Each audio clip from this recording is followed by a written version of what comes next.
BlitzLuigy, and I got my co-commentator. Tall. What's good? What's good? It's good to see you all. We're here at Vortex 24 here. We're glad to be here. We got a very stacked bracket here today. I don't know how many people, but how many people do you think it is, Ajax? Oh wow. So still eligible for PR. So we're gonna see Sora versus Pyra and Mythra. What do you think of this matchup? It's interesting. I feel like it's really, really difficult for Sora just because of Mythra's speed and Pyra's range.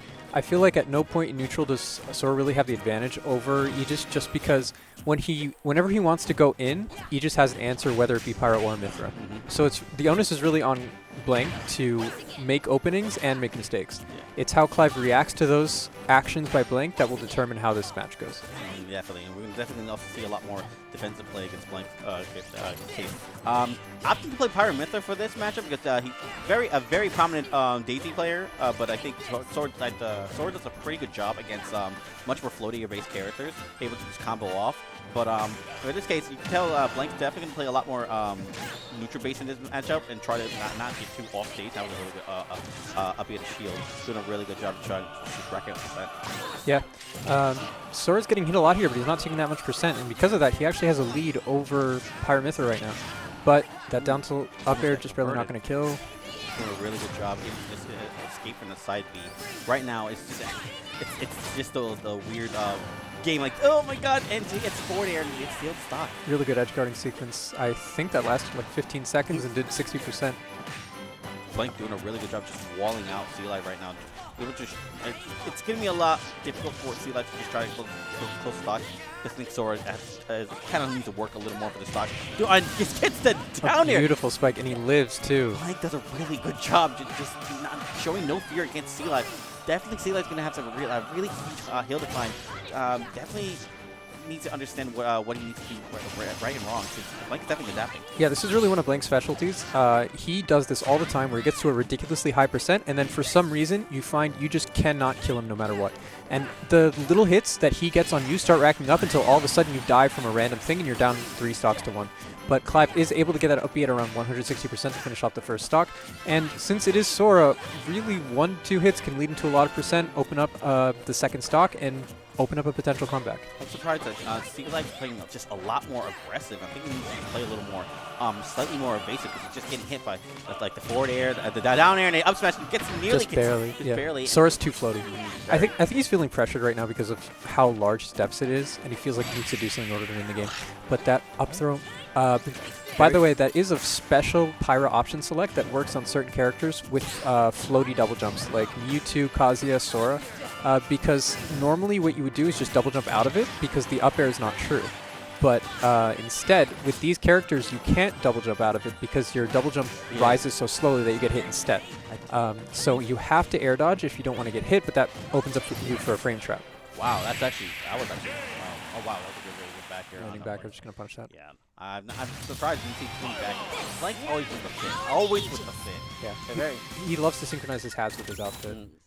I respect that. But also, so I did not know about the floatiness of the double jumping. I guess because I guess it's Pyra Mythra has really good. I didn't think the up throw and up air. I mean, you think you could just air dodge out of it, but. Yeah, it's the air dodge opens up a frame trap because Pyra up air has absolutely 0 landing lag, so she just fast falls to the ground and hits you with whatever. It's a very hyper-specific setup up throw up air, and the only reason Blake knows it is because he plays so much with Oni-chan, a Kazuya main, that he knows this hyper matchup specific stuff against characters with floaty double jumps. Oh wow, very informative by Tall here. Thank you so much. Now we're going to game 2. Sea-Life's choice, especially on. I wonder if Blank probably banned a lot more smaller stages, Smashville and Battlefield, for Sea-Life into a much more neutral-based stage. I have to assume so. It seems like he really enjoys running circles around him right now. Doing a really good job. Sea-Life definitely needs to try to. I'm sorry, I'm trying to get back into the flow of things, but definitely need to turn up a little more of the heat right now. I think Sea-Life also needs to try a little more of just shield. What's the word? Just applying a safe shield pressure that doesn't get him killed. Yes. And this game is starting off a little bit better than the last one. It did start off kind of similarly, where he was racking up a lot of damage and not taking that much himself. But unlike last game, he was actually able to finish off Blink's stock kind of early, which prevented last game's situation from happening where Blink just refused to die and started racking up hits until he dies. But that downer up smash is going to kill and even up the stocks very, very quickly. Let's see if C-Life can bounce back, keep the pressure going, and prevent himself from falling behind here. I like what he did. He also forced a double jump and then forced C-Life to go on ledge. Blank kind of just knew about this get-up attack and just went to the down air and, and then up air and just able to steal that stock. Really good job. And almost gets hit with the Mythra up B. Doing a really good job. He's definitely doing a lot better now. I think he's just trying to understand his bearings right now. Blake's still coming through with some damage right now, putting C-Life on off stage. Sora's out of a double jump, but it doesn't really matter. He's got some new resources they can get back, but it does make it a little bit more linear, which made the ledge trap easier for Blink. Oh my god, that's a crazy punish on that side B. That was a really good reaction to Blank's case. Now on C-Life on tournament stock in game 2 on small battlefield. Doing a really good job. Able to just, again, force more. He's forcing more C-Life off stage, and I think that's where C-Life is really like slightly struggling, because usually you want Pyra Mythra to be much more struggling off stage, but like Blank is just a wall of protection of damage right now. Doing a really good job. Another up air. Mythra's going really great. This counter pick is really biting C-Life in the butt right now, because he's either stuck on the ledge because the stage is so small, or he just gets, oh my god, that almost hit. Yeah. That was a frame 1 dodge. Yeah. He either gets stuck on the ledge or he gets stuck on those platforms, which are perfectly positioned for Blink to just start getting juggles. Oh my god. Almost hit. Still, he's taking too much damage right now. It almost gets hit. Oh my god, that little frame trap. That's exactly what I was talking about. If you air dodge the up air, you get punished because of it. And the beautiful up B is just going to finish it off. Man, I'm so glad that I talked exactly about what would happen last game, and then it happened just as evidence. It feels great. I mean, but good games for both players, doing a really good job. C-Life definitely, you could tell that he wants to like work more towards that matchup, and he definitely grinds the game a lot. And he definitely wants to get better at the game. But Blank, a very good player. Also, for those who don't know, we're having a monthly on the 26th of November. Singles, doubles, and then venue V, the usual stuff. 64 players cap, because it's not the biggest venue, but it's a great venue, and we love it here. But yeah, but we hope that yeah. Oh yeah, we're going VGBC 1. Oh snap! That's crazy. That's crazy. Oh, on stream. Okay, cool. But I'm happy to be here again. I'll be on stream. I'll see you guys later. You too.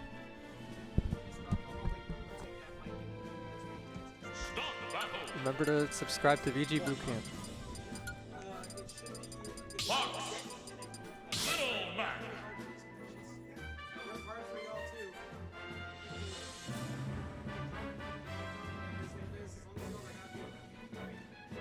Looks like we got SA versus ZekeReds, aka ZekeReds. He's the Little Mac, the man on a mission. He's been popping off recently with both his characters. I think he plays both Little Mac and Aegis. He's been having some crazy results recently. But SA, obviously, he has been a top player in Connecticut since before Ultimate came out, I'm pretty sure. The best Roy around.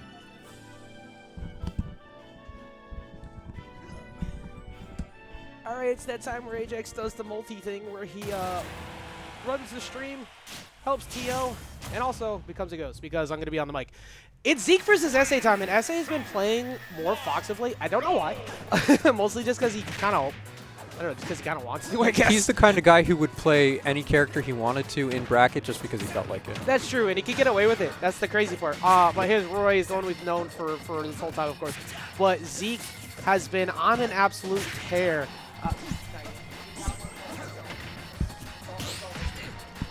But he's been on a tear of late. He's finally starting to figure things out with this Little Mac. You always have to worry about the explosiveness of Little Mac, of course, but you have to be smart enough with Mac and disadvantage, and that's a big part of it right there, utilizing the armor correctly. But then you have to worry about true combos like Fox, who's very good at kind of shutting down Mac in those regards. Crazy stock right there. SA kind of looking like Paris Jr. right now. But he's got 70% off on him, and as the 5th lightest character in the game, a single Little Mac smash attack will kill him. Yeah, we've had some pretty scary scenarios even with, aforementioned Light against other Macs in the past, but one thing that has also happened is Light has completely demolished them in other regards as well. The F tilt, though, especially against the weight of Fox. He could have been at like 90 or 80. Probably would have died there. Yeah, I think F-Tilt is definitely one of Mac's strongest tools in this matchup. In fact, I'd say it's probably one of his strongest tools in general. Yeah. The move is just arguably the best F-Tilt in the game. It's crazy. Oh my god, and the KO punch is going to take that second stock. Now he's up. That's crazy. Punted him right out after trying to go for an up tilt, which would have probably gotten rid of it. It has just enough knockback for that. I like the stall he did with Dare, by the way. Yeah. Oh, you're crazy for that one. That angled down forward smash can easily break that much shield. damage. But even in the right back up, missing. Last time was off the true combo. Reads the no tech, still closes it. One of Little Mac's saving graces in this matchup is that Fox isn't the best at edge guarding because of how fast he falls, which means that he has to hard commit to anything, and then it takes him a long time to get on the stage, and he doesn't have that many spikes aside from like Shine and Fair, which aren't super duper consistent in that kind of way. But he still gets ledge trapped super duper hard, and that is what SA is looking to exploit here. But he's got the KO punch, goes the wrong way, gets spot dodged anyway, but That was so close. He just barely missed the positioning on that. Going for the haymaker, gonna miss out, but you have to respect that. And he's gonna see up E with the weight of Fox. That will be enough. Do it. The grounded version, just like pretty much anything else Little Mac does, is much stronger than the aerial version, so that will kill super early, especially on a character like Fox. This is another one of those matches tonight too, where it's a smaller bracket today. It's been it's kind of been of what it's been of late because some people falling out of favor with the game, some people got school, people got work, but the brackets here are always stacked. It's always tough, and because SA doesn't compete as often as he probably we would hope with how good he is. He's a little bit lower on the seeded side of things. So this match happens round 1 and or round 2 technically. It's not easy to get through. This is like a winner semis bout that's happening right here just to get into quarters. Yeah, it's kind of crazy to see. What happened last game was pretty much a classic low-tier scenario against these kinds of characters where if you don't take your time and play around their specific things that they want to do to kill you early, you will just kind of get steamrolled. And so if SA slows down a little bit, takes a little bit more time, watches out for those, I don't necessarily want to say gimmicks, but those things that Lil Mac has to go for in order to get stocks, he will have a much easier time. Yeah, that's what I think one of the biggest difficulties about this game and being a good player in this game is being able to operate around the 80-ish characters that all can actually still win, regardless of the fact that some of them have worse win conditions than others.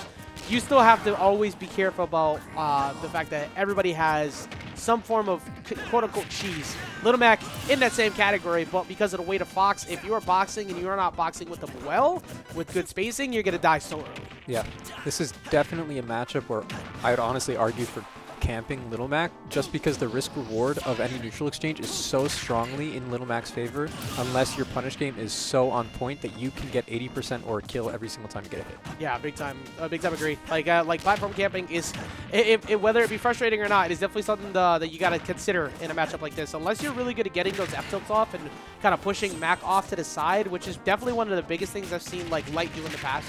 But SA's been working on the Fox. It's not perfect yet. It's getting there. It's very good. But it feels like Zeke kind of just has an understanding that his punish game isn't nearly as strong, and that's why he's able to kind of get back to center stage almost uncontested most of the time. Yeah. And another up smash. SA is just landing on Zeke's shield. I think he's died 3 times now to doing something relatively unsafe that gets him either up smash or up beat. Zeke just knows the matchup well. He knows his limits. He knows what he can and can't do, and he's using that to his advantage. It doesn't look like SA has played Fox Little Mac that much because, well, there aren't that many Little Macs out there. Yeah. Nice up smash out of shield, going to take it. Also, Tall, this music is driving me crazy. Like, this is like a high-intensity fight with 2 very rapid-fire characters, and this music is just so slow. It's hilarious at the tempo it's following right now. But Zeke is on pace to possibly knock out SA into the loser side of bracket. SA, of course, can't just find one solid back air and push some people off, find an air, and then be done with it. But so far, because of that red bar, it's getting pretty close, and now it is there. And he does. Is that the aerial cancel? That's the tech, yep. I just heard about this last week. So if you start it in the air, but you land on the ground before the hitbox comes out, it has the strength of a full-powered KO punch. Is that correct? That is correct. So if it's something they've discovered recently, along with the dare jumps and all that, they were able to figure out. Oh wait, your explanation just now, you can get it to still count on the landing, as if it was grounded. So what would you call that? No impact landing KO punch? Kinda, yeah. I think that's the best way we could put it. That's so frightening because it's way worse, you know, than I've always said. Like Pac-Man's like one of the scariest characters to stare at ledge, especially if they got Galaga. And now you have to respect that from Little Mac, which is one of the best spots you could usually beat him is at ledge. And then they get that. It's like now you have to reset. Problem is if you reset to neutral after that, now they have KO punch. So honestly, it reminds me a lot of Fox's ledge dash up smash for Melee, Uh-huh. which is scary. The more and more these characters get developed in Ultimate, the more and more they can do things that end up looking like they're from other games. Yep. Which is usually a scary sign. That's what happened to Chavo last week, actually, too. That's literally how he lost to. That's how he ended up losing. Oh, man. I thought I avoided this. Essay and Fume had to fight each other, lose round 1. Like, actually, then again, seeding-wise, they were both technically not. That wasn't supposed to happen. So, well, that's their fault. Never mind. All right, I'll be back. I go get the next match ready. Next one up, we're gonna get is. Oh, neither of them are ready. Figures. Well, it's going to be one of the winners' quarters matches. All right. Looks like we're going to be waiting a little bit till they get winners' quarters set up. Zeke played super well. He just knew what he needed to do and then did it.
I know you're the pit player, right? Something like that. Yeah, I forget. That's the only important thing about me. Nothing else matters. I'm so sorry. Nah, it's not good, man. I forget your tag with Skink. Yeah.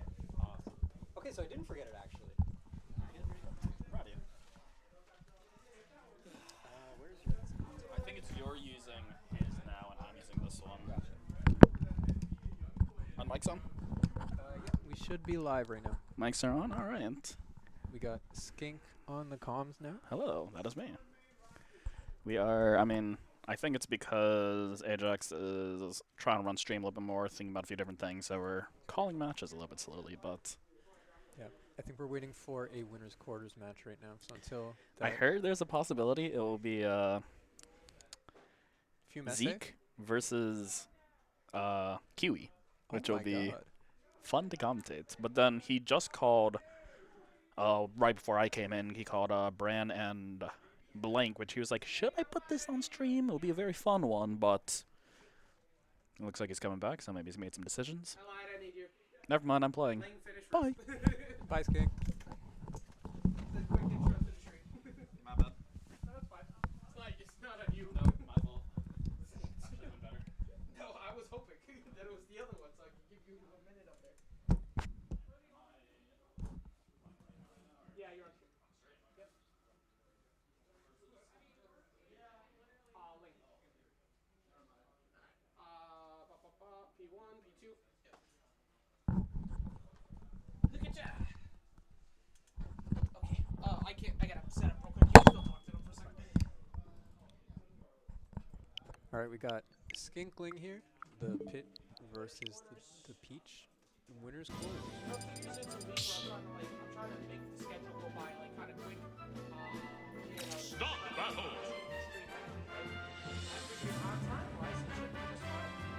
No, the two matches that had queued for opposing sides both were going longer off stream. It's like, come on. Of course. You never win.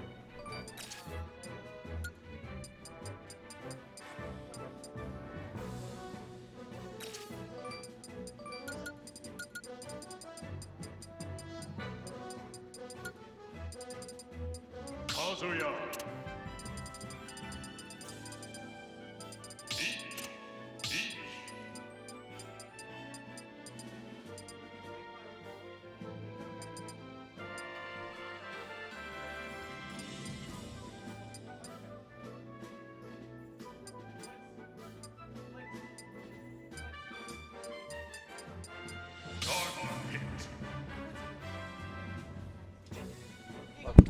Welcome back, Blitz. Sit down, put it on.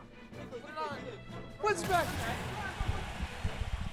All right, we got Skink versus Ling here. Ling's obviously the favorite, being number 2 on the CTPR. Yeah, yeah. Like, what, 27 in the world? Something like that? 28. 28th in the world. My bad. But you know, that's Overestimated. really cool. Yeah. But Skink definitely going to be the underdog for this set. Definitely, I can tell that he does actually pretty well against much more floaty-based characters, and he's definitely a lot more slower-paced character, much more bait and punish player because able to just recognize what a character needs to do. He's able to he has extensive knowledge what his character cannot and can't do, and his character's also just more of a weaving in and has a really good safe hitboxes. Yeah. It's a solid character, not necessarily the longest sword in the game, but that mid-range plus his relatively fast bursts allows him to do exactly what you said, where he goes in and out, gets what he needs to get. Skink also has some juice in him compared to other pits. I have seen him pull up smashes out of thin air. Absolutely. That's kind of like the thing I notice every single time I watch him. Somehow he gets an up smash and you die. Yep.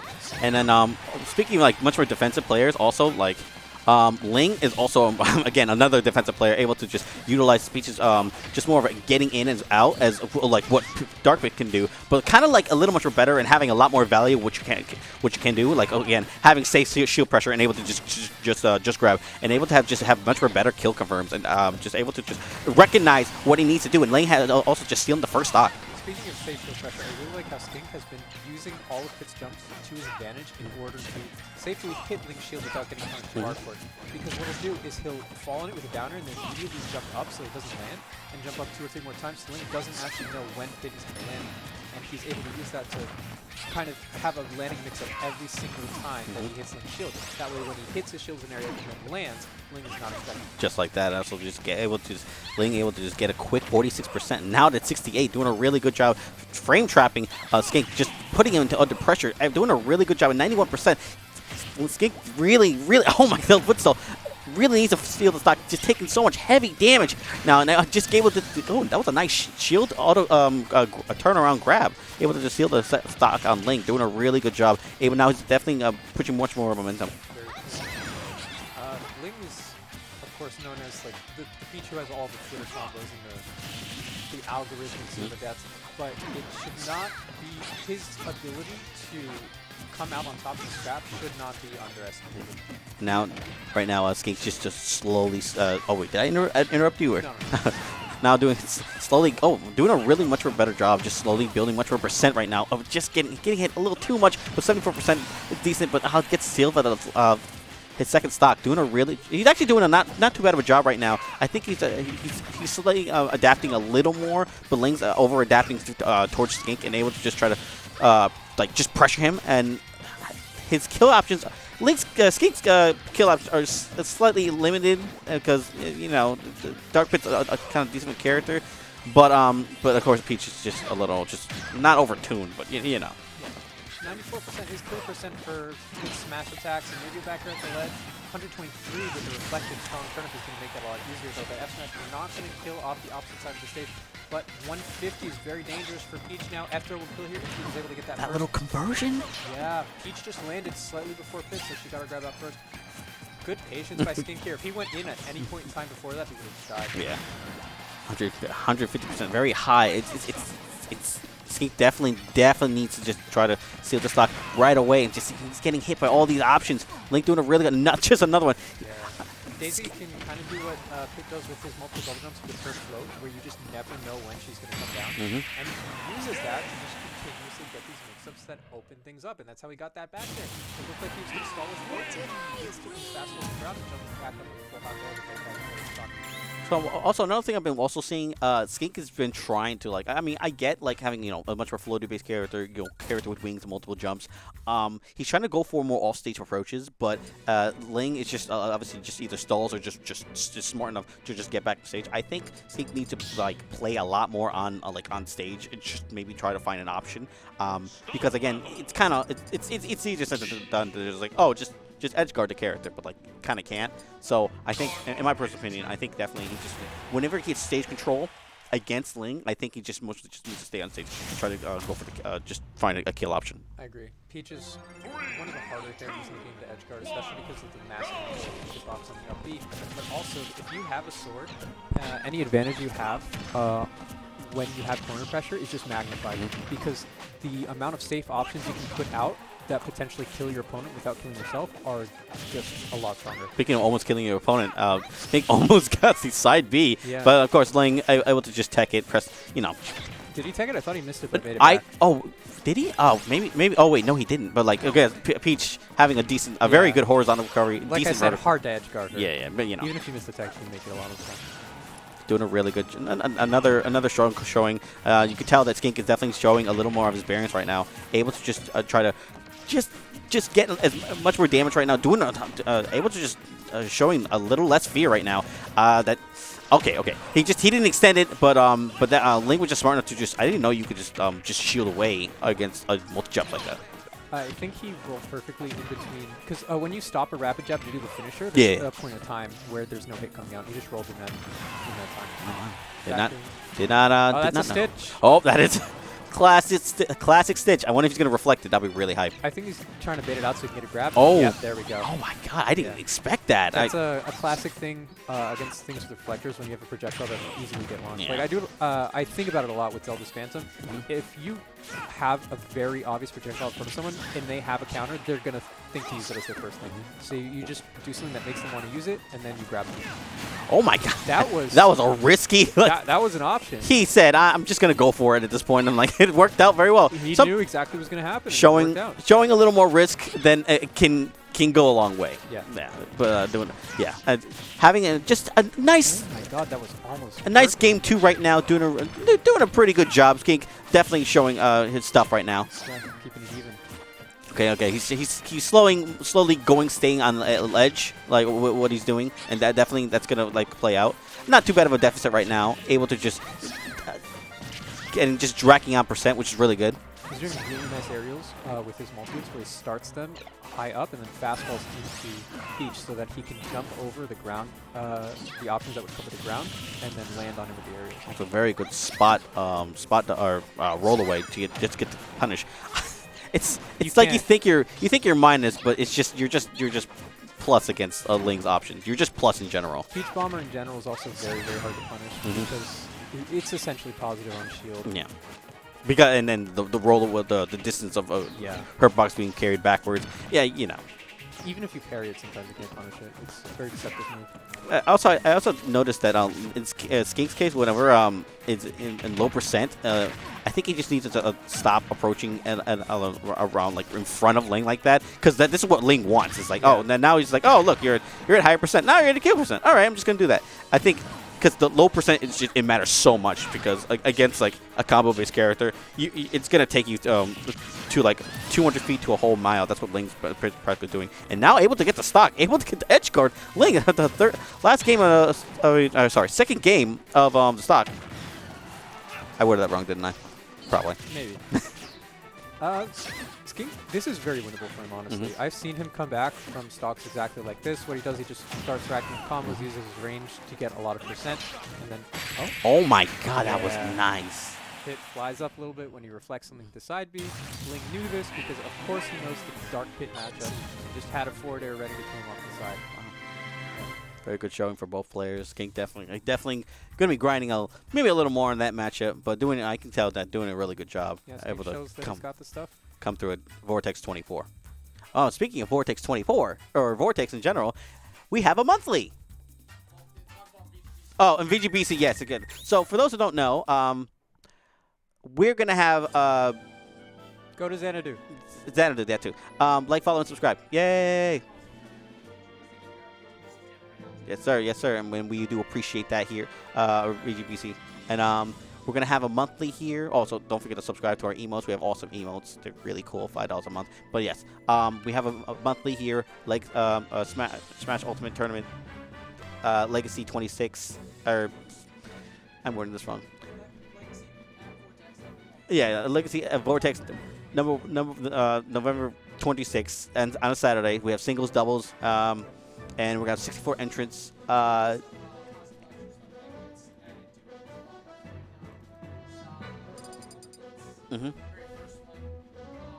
gonna be on the main stream of VGBC 1, potentially. Oh, well, I'm on stream. Wish me luck, guys. Shout out to Hindsight. Hi, Hindsight.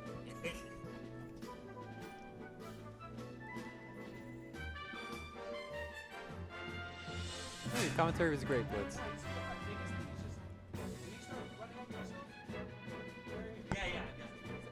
Hey, you want to commentate?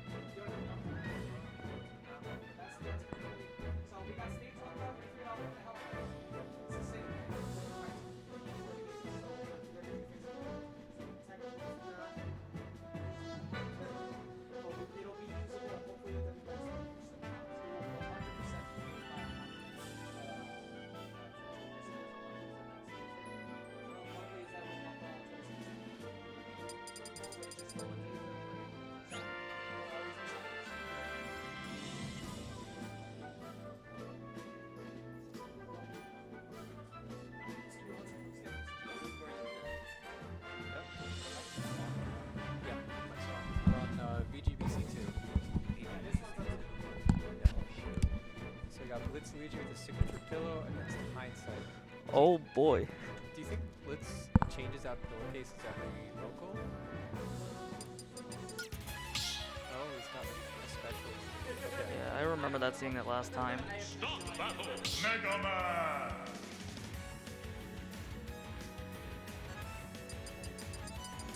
Dang, the last time I was here, I got beaten by both these guys. Mega Man! They eliminated me from. Double eliminated by two very good players.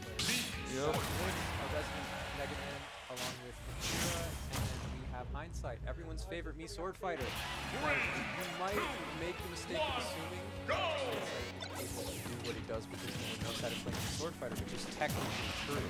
But that does not explain how he continuously beats people who have played against him so many times that they should know how to deal with this character. No, I've actually only played against Hindsight once. It was a very interesting experience. Like, I didn't feel like I lost because of the character. I feel like I lost because I lost to Hindsight. The guy's just solid. I fought him a couple times before. He was really. I fought him like, what was it, before COVID? Remember when Synthesis was a thing? Yeah, that was a very long time ago. Yeah, I think him and I were 1-1. Yeah. Back to the match, though. We got things pretty even right now, 43 to 47%. I think it's going to really be a game of how Hindsight can get into Blitz, because he's got, in this matchup, none of them have the best approach tools, but he's got better approach tools than Mega Man. Mega Man has slightly better keep-away tools. That's not to say Swordfighter doesn't have keep-away tools. He's got that Tornado, which obviously combos into a lot if he lands it. And he's got that Chakram, which Hindsight can do ridiculous things with. And he's also got that Reflector in order to deal with Blitz's own projectiles. But Blitz has the side B, he's got the down B, he's got the neutral B. It's a lot harder for Hindsight to get into Blitz than it is for Blitz to get into Hindsight. Or it's just hard for these guys to get into each other in general, which is why it's been a minute and almost 30 seconds and no Christmas stock yet. Yep, sounds about right. That being said, we do have Blitz leading Hindsight in the corner, which ends up leading into a stock. Because of the pressure, Hindsight tried to jump over right into Blitz's up smash. Really good read. Really good knowledge of how people just try to escape this ledge trapping after years and years of execution. Hindsight probably can get something done here if he just needs 1 or 2 good hits. Swordfighter has very good kill power. Well, relatively good kill power. Yeah, I mean, if he gets the down throw up air kills. True. I don't Really think well. it's a true combo at most percents, but if you get the DI mix-up, it will combo into up air every time. And there are, I think, certain percents where it does work, but I am not a Swordfighter expert, surprisingly. I don't know. I mean, whenever I've been hit by that, he always just gets it. I'm just like, damn, I feel like that sometimes. It's just a hindsight dip. Yeah, That's too good. I'll DI out, and you'll still get it. I think it's just a matter of, like, reading the DI and everything. It could be. Maybe he'll know that, like... Oh my god! The reflect. The reflected Mega Man up air is going to spike him and even up the stocks, but Hindsight is still down 80%, and he hasn't found a way to reliably take stocks against Mega Man yet, which he will need to do if he wants to win this set. Is it bad to say that I have to fight the loser of this in bracket? Bad for you, maybe. None of these guys are pushovers. I know. These guys are actually just crazy. And all of a sudden, the damage has been evened out. Just a couple good chakrams, a couple good sword swings, and now Hindsight is in the lead. And because neither of these characters really have an easy way to kill each other, it might be a long time before they get the stock. But as I say that, Blitz just goes for a neutrally confirmed into up tilt, really clean, and going to make up for the deficit by just taking the stock outright. But a falling up air from Hindsight is going to kill Mega Man at 120%. Like I said, relatively strong kill power. Not the strongest, but Mega Man's very heavy, and he still died to that. And it looks like we're going back to the neutral game where they're just going to take their time before they find an opening, maybe get 1 or 2 straight hits. No real long damage strings yet. Yeah, these guys are just crazy. I'm just watching this. I'm just mesmerized by it. They're scrapping a lot. You wouldn't necessarily expect to see this in the Mega Man Swordfighter matchup, but these guys know what they can and can't go for, which allows them to play a lot closer range than you expect. And that even includes using their projectiles at the closest possible range you can use them without getting immediately punished. That's why it kind of feels like there hasn't been a lot going on, but the damage has really started to rack up. Oh my god, the neutral B up there, neutral B up smash almost gonna kill them. No. The get up attack, going to save Hindsight here, getting back to the ledge, but he's still stuck in the corner and he lost his first stock trying to get out of it. So let's see if Blitz can keep him there, and he does. Once again, first and third stocks just taken away by Hindsight in the corner. To capitalize on his pressure. Very nice by Blitz. Hindsight, though, keeping things even for the most part. Able to just find those small raw hits at high percents that are able to finish off stocks. This set could go either way, honestly. It's just very close. It's very close.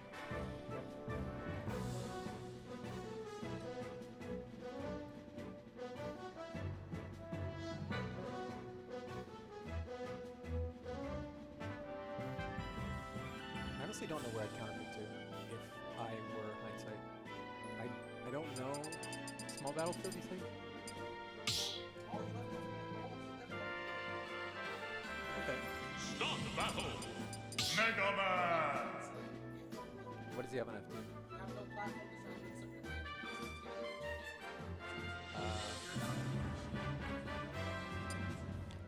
Yeah. That explains what happened the last time I fought him. I let him have FD and he destroyed me in it.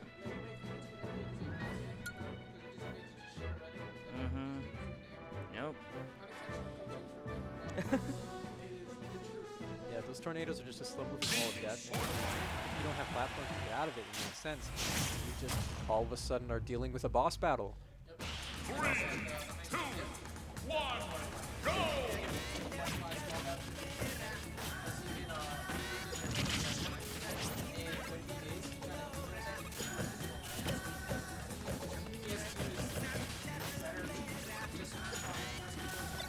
I have a question. Is there any way to play with Swordfighter Tornado, or is it transcendent? So you can't even beat it out with the move. That's very powerful. Oh, I see.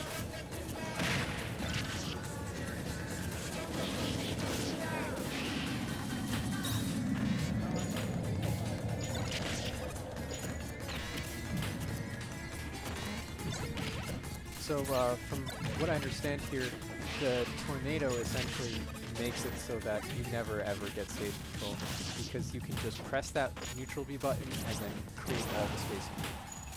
There doesn't seem to be stopping Blitz that much though. We have the Swordfighter without a jump here. Down there. I don't even know if that was necessary, but the Swordfighter up B. No, that was necessary. I'm pretty sure, yeah, he was going to make it. It goes deceptively far. 87% on the Mega Man though. Back here. Yep. No, yep. Back. You're right. Oh, good. Right now, based on the last game and this game, it just looks like it's hard for Hindsight to find the openings he needs to get a kill, which is partly the matchup and it's partly just BlitzLuigy. That guy just knows how to avoid kill setups for any character in the game. Yep. And he does have the experience of having played against Hindsight a decent bit, so he knows what Hindsight's going to be going for.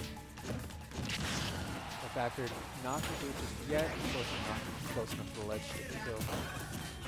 Up there, I think we'll start killing Mega Man if we can find without Tornado to set it up. If we can find it. Back there, barely not going to do it. Aw, unfortunate SD by Blitz. Kind of forced by Hindsight though. I feel like the air dodge was necessary to avoid it there.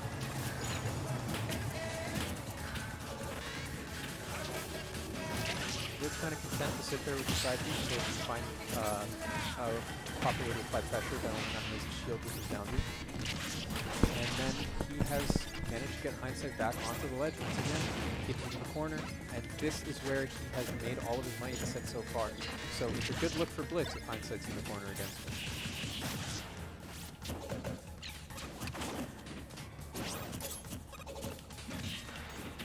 Hindsight's just showing really good patience though. He seems very aware of the fact that he can just instantly die if he gets out of the corner the wrong way. So he's taking his time, waiting for Blitz to commit to something that will give him the time to get out and then he's back to sleep. Which is what he did there, but unfortunately he just gets hit by no snap on a relatively safe option. It's the second shot. Again, 61%, a little bit of ground to make up before he gets the kill. I don't know. Watching this, I feel like Hindsight is playing very aggressive though. I feel like the reason he lost the second stock is because, well, he did that dash attack, but he kept like trying to go in on BlitzLuigy, and BlitzLuigy is just really good defensively. And at least that's what I think. Yeah, no, Hindsight plays. I mean, he does play patiently. No, I mean he plays really aggressively. He knows when to make his own moves.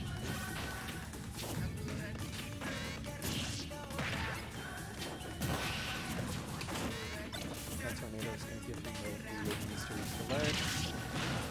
Nice saw into the back of the combo. That up there, just barely not going to do it. Yeah, the percent is just racking up and Blitz's favor.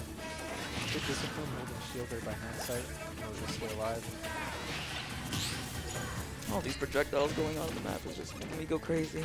So much stuff going on. Yeah, you have to pay attention to everything that these characters can throw out in order to know what areas of the stage you can traverse in order to get close.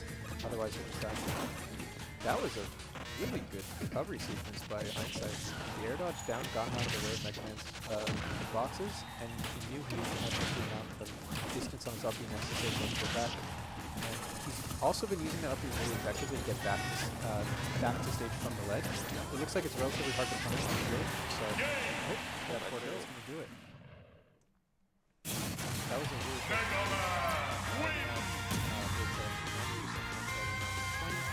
any good hit from either character could have taken it, but just like most of the other stocks that Blitz took, he just got him onto the ledge, tried to catch him coming back, and then killed him for it. Very good by both players. I'm really scared to fight Hindsight. Oh yeah. I'm really scared now. Yeah, you gotta deal with that now. Oh no. Oh god. I have to play him right now? Oh shoot. Good luck. Thanks. Yeah, you'll be fine. Yeah, I need that. I need that. Yeah. Whoa, be careful there.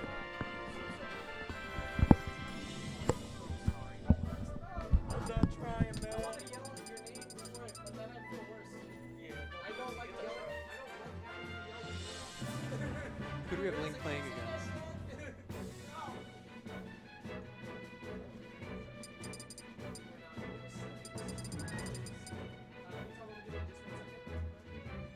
got Ling Bran winner semis. That brings me back. I feel like this is something we saw a lot several months ago, especially in tournaments like Hog. Yeah, well, actually, no, at the house.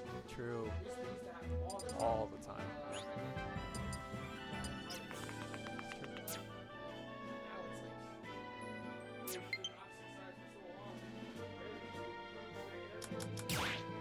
Bran just beat Blank? That's crazy. Very well played. Yeah, Bran and Blank sets have always been relatively close, usually going to game 3. And Bran has beaten Blank a couple times before. So it's not the biggest upset, but it still was a very good win for him. Let's see if he can take that momentum and beat another huge player.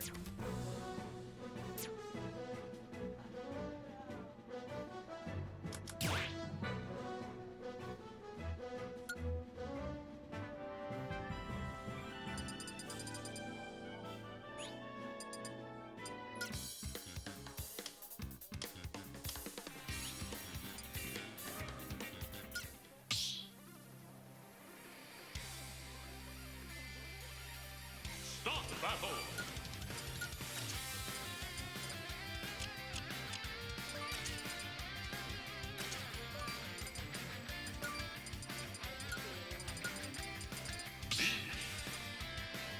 Corona Blast.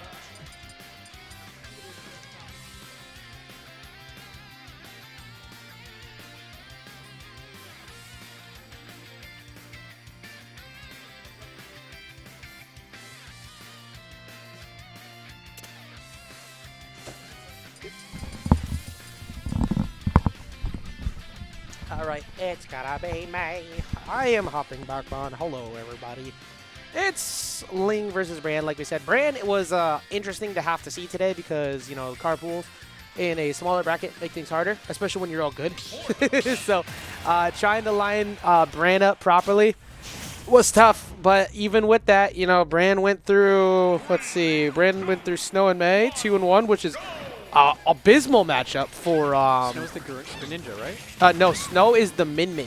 Oh And Min is one of those near unwinnable matchups for Bowser Jr. Koopaling's period. Honestly, that sounds like his worst match in the game. I think it is. I'm pretty sure it is. Very well played. So good job. And then going into another tough one of Pyra and Mythra, which is another contender for worst.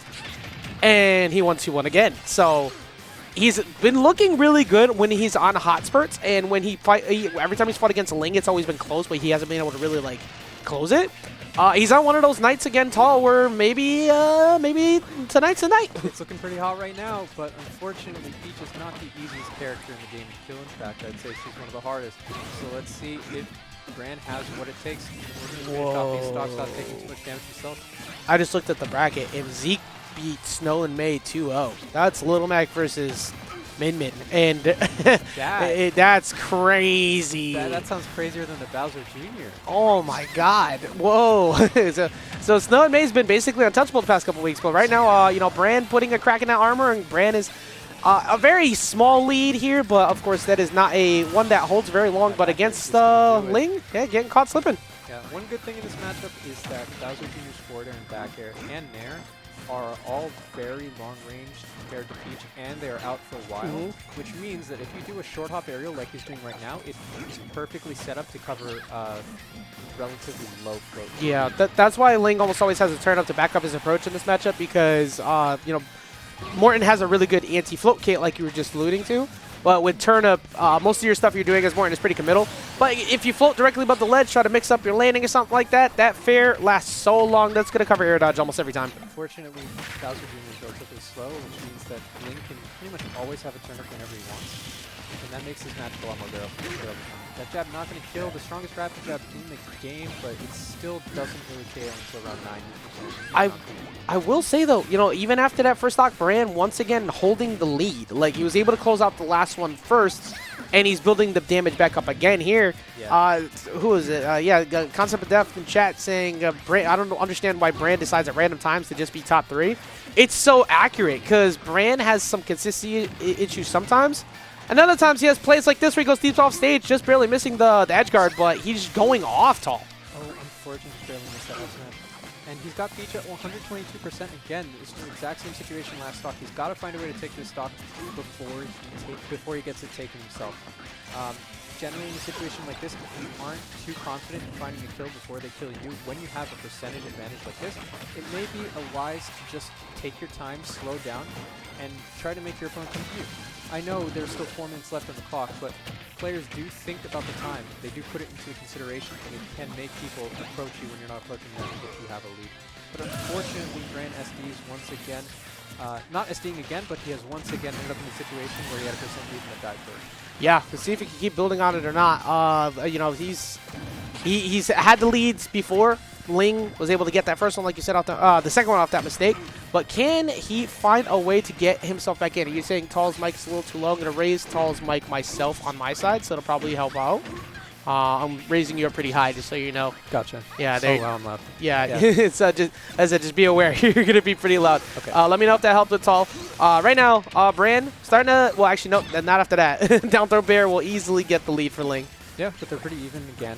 Unfortunately, I feel like Bran's going to need a much higher percent lead in order to take this third stock, because from what we've seen so far in this game, he has had leads regularly of 20-30%, and it hasn't been enough. So I'm thinking he needs a lead of 40, maybe more if he wants to get this stock. But this edge guard could give it to him. Ooh, that just missed the cannon. He almost had the volley into it. Unfortunate. Even right now, we have pretty much entered last hit territory. This is up smash out of shield territory for Bran. It's also rapid jab territory too. Yeah. And forward throw at ledge. So basically for Ling, I'm fighting center stage, and I'm trying to get Ling to swing. I was trying to get Bran to swing. Or you can catch him slipping with that back air to the face. Yeah. But if I'm Bran in that situation, I spend a little bit more time on the ledge and try to play a little bit more patiently, because due to the way Bowser Jr.'s cart weight works, if he gets thrown, he'll use the cart weight, so he won't die to F throw for a somewhat higher percent. Yeah. So he had percent to play with at the ledge, and he just got caught moving in a little bit too hastily. this is wild, by the way. I'm still taking a look at some bracket updates going on, because usually I can bounce back and forth when I have somebody else here. Tonight I'm, doing the runner show back here, and I just looked, and SA ended up taking out 2-0 over Blank, so I'm assuming SA probably brought out the Roy in loser side, and Snow and May's already out. Hindsight, Onichan, and Skink and Vakira are the other two qualifiers for losers top 8. Wow. That's how stacked tonight is. And sometimes Bran does this. I feel like it's a, hey, I need to play a different playstyle kind of thing rather than a troll, because at first I thought it was a troll thing. But he switches to Larry. And whenever he plays Larry, I've noticed he's consistently gotten significantly more aggressive. Kind of reminds me of back in the day how Dark Lizzie would change between Mario skins, depending on how the set was going. Sometimes people do it. Sometimes I have people have a color signification, or you play Ike and you play Radiant Dawn or Path, and you do it depending on what side. Sometimes it helps, sometimes it doesn't. But against someone like Ling, a skin swap won't be enough. You have to be able to actually outpace Ling on all fronts, and there's a reason why he's top 30 in the world after all these years. Yeah. Just thank God. We've been waiting for that for so long. Right now, he doesn't really have Bran doesn't have a percent lead right now, which he did have in pretty much every stock last game. So it's not looking too great for him right now, but I do have faith, especially with the Larry switch, that he has what it takes. He just needs to find a way to kill Ling. Yeah. That's the hardest part, the elusiveness of Ling. The float game is already really good in this matchup. The ability to kind of fade back and just stay out of range of those aerials when you have a lead is another good thing too, because I think that's what his best thing is. But so far, I've noticed a couple jumps that were kind of left alone, and I feel like Ling was conditioning him into that after time, and he finally closed it out the bear. Yeah. One of the problems of this matchup is that you can't really force an interaction that will result in Peach dying, because everything you do is either too slow or too committal. So you have to find creative ways to kill, like that up B stage spike, which apparently has given Ling a little bit to think about, because he stayed on the platform for some time after that one. I think it's a two-parter, because for one, Ling was probably like, what the hell? With the way that it's sent, of course, on the PS2, it's a little bit harder to react to sometimes when you have to tech. But the other thing is also Ling is probably in the top 5 category in the world for this. For one, RNG stealing the game. 2, he will almost always swing off the Angel platform. And he just waits for people to approach it. So I think that's part of why you waited. If you have really strong options in the air, it's sometimes funny to just go for something right out the gate. That was so weird. He got hit out of the up B and got pratfalled at the same time, like off of almost like a platform drop. The way he got stuck there and the Mecha Koopa just stayed and body blocked them somehow. But I've never seen him just fall immediately after trying to jump out of that. All I'm saying is if Bowser Jr. were a DLC character, those hits always connect. Yep. Yeah, we've made jokes about, hey, if this character was DLC, what would this do? Yeah. But the Bowser Jr. has gotten some buffs along the way that have helped significantly, though, especially that rapid jab we talked about earlier. It was such a necessity. That, however, is one of the best moves to use against them always. Down smash doesn't even matter. As long as you hit them with the light hit, they're falling. Yep. If you don't send Bowser Jr. to tumble when he up Bs, he doesn't get the cart back for a very long time, which is basically a death sentence. 119 sitting over on Ling. Just can't find these kills. It's been hard. Ling has just kind of been crowding him while on borrowed time stocks, but That Crash tape Course. is gonna do it. Got to get better car insurance on that. That's going to go ahead and get him that stock. And I have faith that Bran can, especially when Ling just takes a cannonball that slow to the face. I have faith. But that faith is starting to slowly fleet away, Tall, because Bran is now creeping into that very dangerous range of a fair at ledge. You're grabbing here? Oh, but the nice air dodge bait into the back air is, or just the Bowser Jr. cart aerial, is going to safely get it back to center. One of the things that makes this matchup so hard is that in neutral, Peach has everything Bowser Jr. doesn't. Her moves come out quickly, and they are very non-committal, which means Peach can just force opportunities over and over again until something sticks, especially with the long range of that forward air, which is relatively disjointed as well. Yeah, she's very best in that, like blessed in that category, and she's an object coverage machine. And as a character like Larry, who needs to commit at some point on a burst option, it's pretty easy to bait that with how non-committal most of her options are. Like right there, you could do that drop in fair, and you're fine. Like even when you land with that side B catching the edge, and that's gonna get him.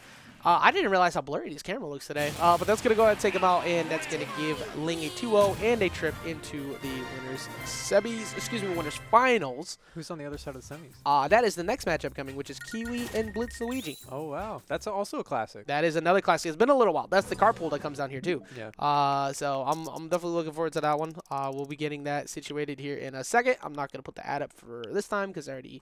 or the Legacy ad. I'll do it for a second.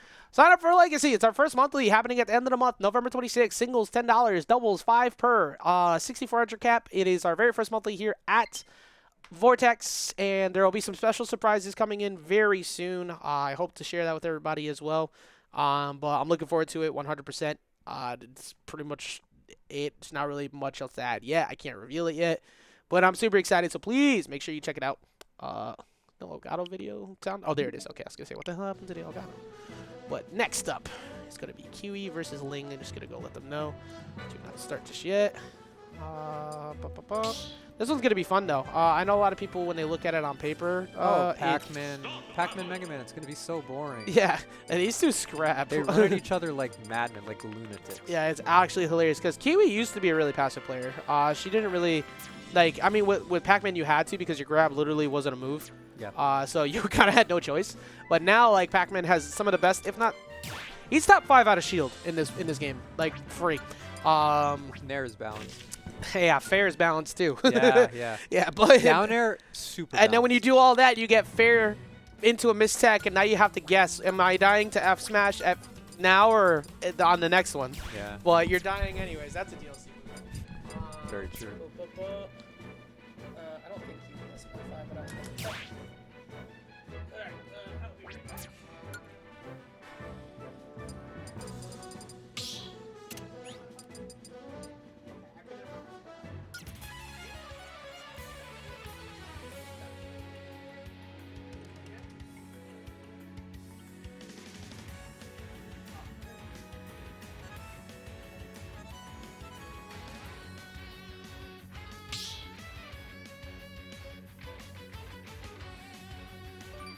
Start the battle. Mega Man. On it, on it, on it.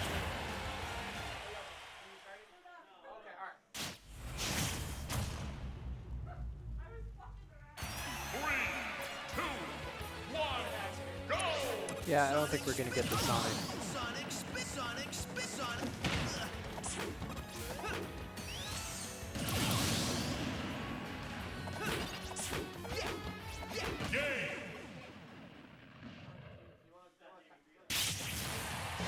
Let's do that again sometime. I did not. I did just saw it in bracket, but I want to go get the redemption bracket started. So. Welcome back, Skink. Start Good battle. stay. Mega Man. Oh, sorry. Sonic. Sometimes you bust out of brackets and Mega get more Man. out of it by going into commentary. Sure. Here we are. Pac-Man. Is this game on right now? It is. Awesome. Two local favorites, I would say. Yeah. A lot of Loved people, by the uh, community. Fan favorites around here. fan favorite. Everybody loves these two people. Everybody hates their characters. Yeah. They're the number one. Like, there's this thing which is like, oh, you know, the nicer the person is, the more toxic of a player they are, my or God, toxic you of a see character. it so much. Like they're the And I'm just sweetest like, guy. What do wow. they mean? Oh, villager. Villager, Mega Man, Pac-Man. Like, oh, are they aggressive? Like, sometimes when they have to be. Yeah, when they want to be. They're not the worst things in the world, I'll admit, but at the end of the day, we are watching some good old Mega Man. And these guys are by far not the campiest players of their character, that's for sure.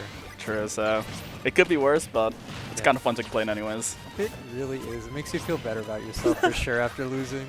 After you lose them, it's like, yeah, they can't be. It's like, no, they didn't, but I'm not. you feel better about I'm not bad. They just played Ling. it. Yeah, exactly. It's really not in my control whatsoever. He just forward smash Hydrant and she let that happen. Anyways. Yeah. Alright, so talking about the actual game, we're seeing a good lead from BlitzLuigy. Both these characters, He's doing the classic Blitz thing where he just racks up percent, keeps you in the corner, and you never leave. And eventually you just die from something. saying keeping you in the corner is interesting though, because like, Pac-Man is a Yeah. character that like doesn't, I mean, Pac-Man is not happy there, but at the same time, put Hydrant down, like it's not as bad for Pac-Man as for a lot of characters. That's all saying. It's no weak fit trainer, obviously, where you just soccer ball over and over again. But Pac-Man has enough options that he shouldn't necessarily ever feel too threatened in the corner. Yeah. But then again, Mega Man's got plenty of stuff to do with that. Yeah, side B, I think the fact that it immediately blows up on Hydrant is not a thing I knew, but seems very interesting to me as well. So Yeah, it's a very annoying mechanic where if side B impacts like a character summon, like Hydrant or Zelda Phantom, it just instantly detonates. And if you're close enough to it, you just take the full damage. Steve blocks. Maybe, but I think they might count as terrain. Yeah, those are fun kills. So I was just curious. I wonder what happens if terrain disappears while it's on it. Maybe it just blows up? Maybe that's the reason that just blows up immediately. Yeah. Who knows? Anywho, so we're seeing good lead. Water boost. We don't need grab boost. What's it called? Dash attack boost grab. Water boost grab. Was that Z-Drop Water Boost pair, or Z-Drop Water Boost Bell into the Hydrant, covering Pac-Man jump from ledge? Sorry, covering Mega Man jump from ledge to take that stock? You have a better eye than me. I'll say that much. It was something. It was a Pac-Man thing. It definitely was Pac-Man. However, getting a little aggressive, getting the Crash Bomber, because the Crash Bomber setup exactly right there was the setup that actually took the stock last time. So this time opting not for the forward smash charge, but Yeah. still pretty in a happy place. More than 100% lead, but let's see Kiwi with momentum right now. Let's see what she does with it. She's at 130% though, but she does have the tools to keep Mega Man at bay for a while. 130%, but the thing is, like, it's always when do you find that kill? Oh my god.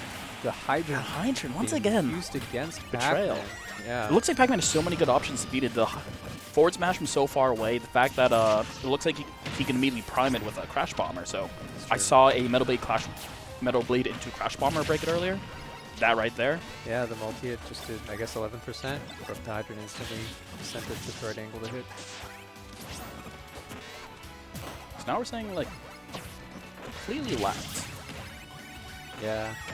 It doesn't look the easiest for Pac-Man in this matchup right now, at least the way they're playing it, just because I feel like Blitz gets to choose when he engages, and that's really powerful in a matchup with two zoners like this. I feel like I'm not even persuaded it's Blitz gets to choose. I think it's one of those classic like what's it called zoners. It's the person in the lead gets to choose.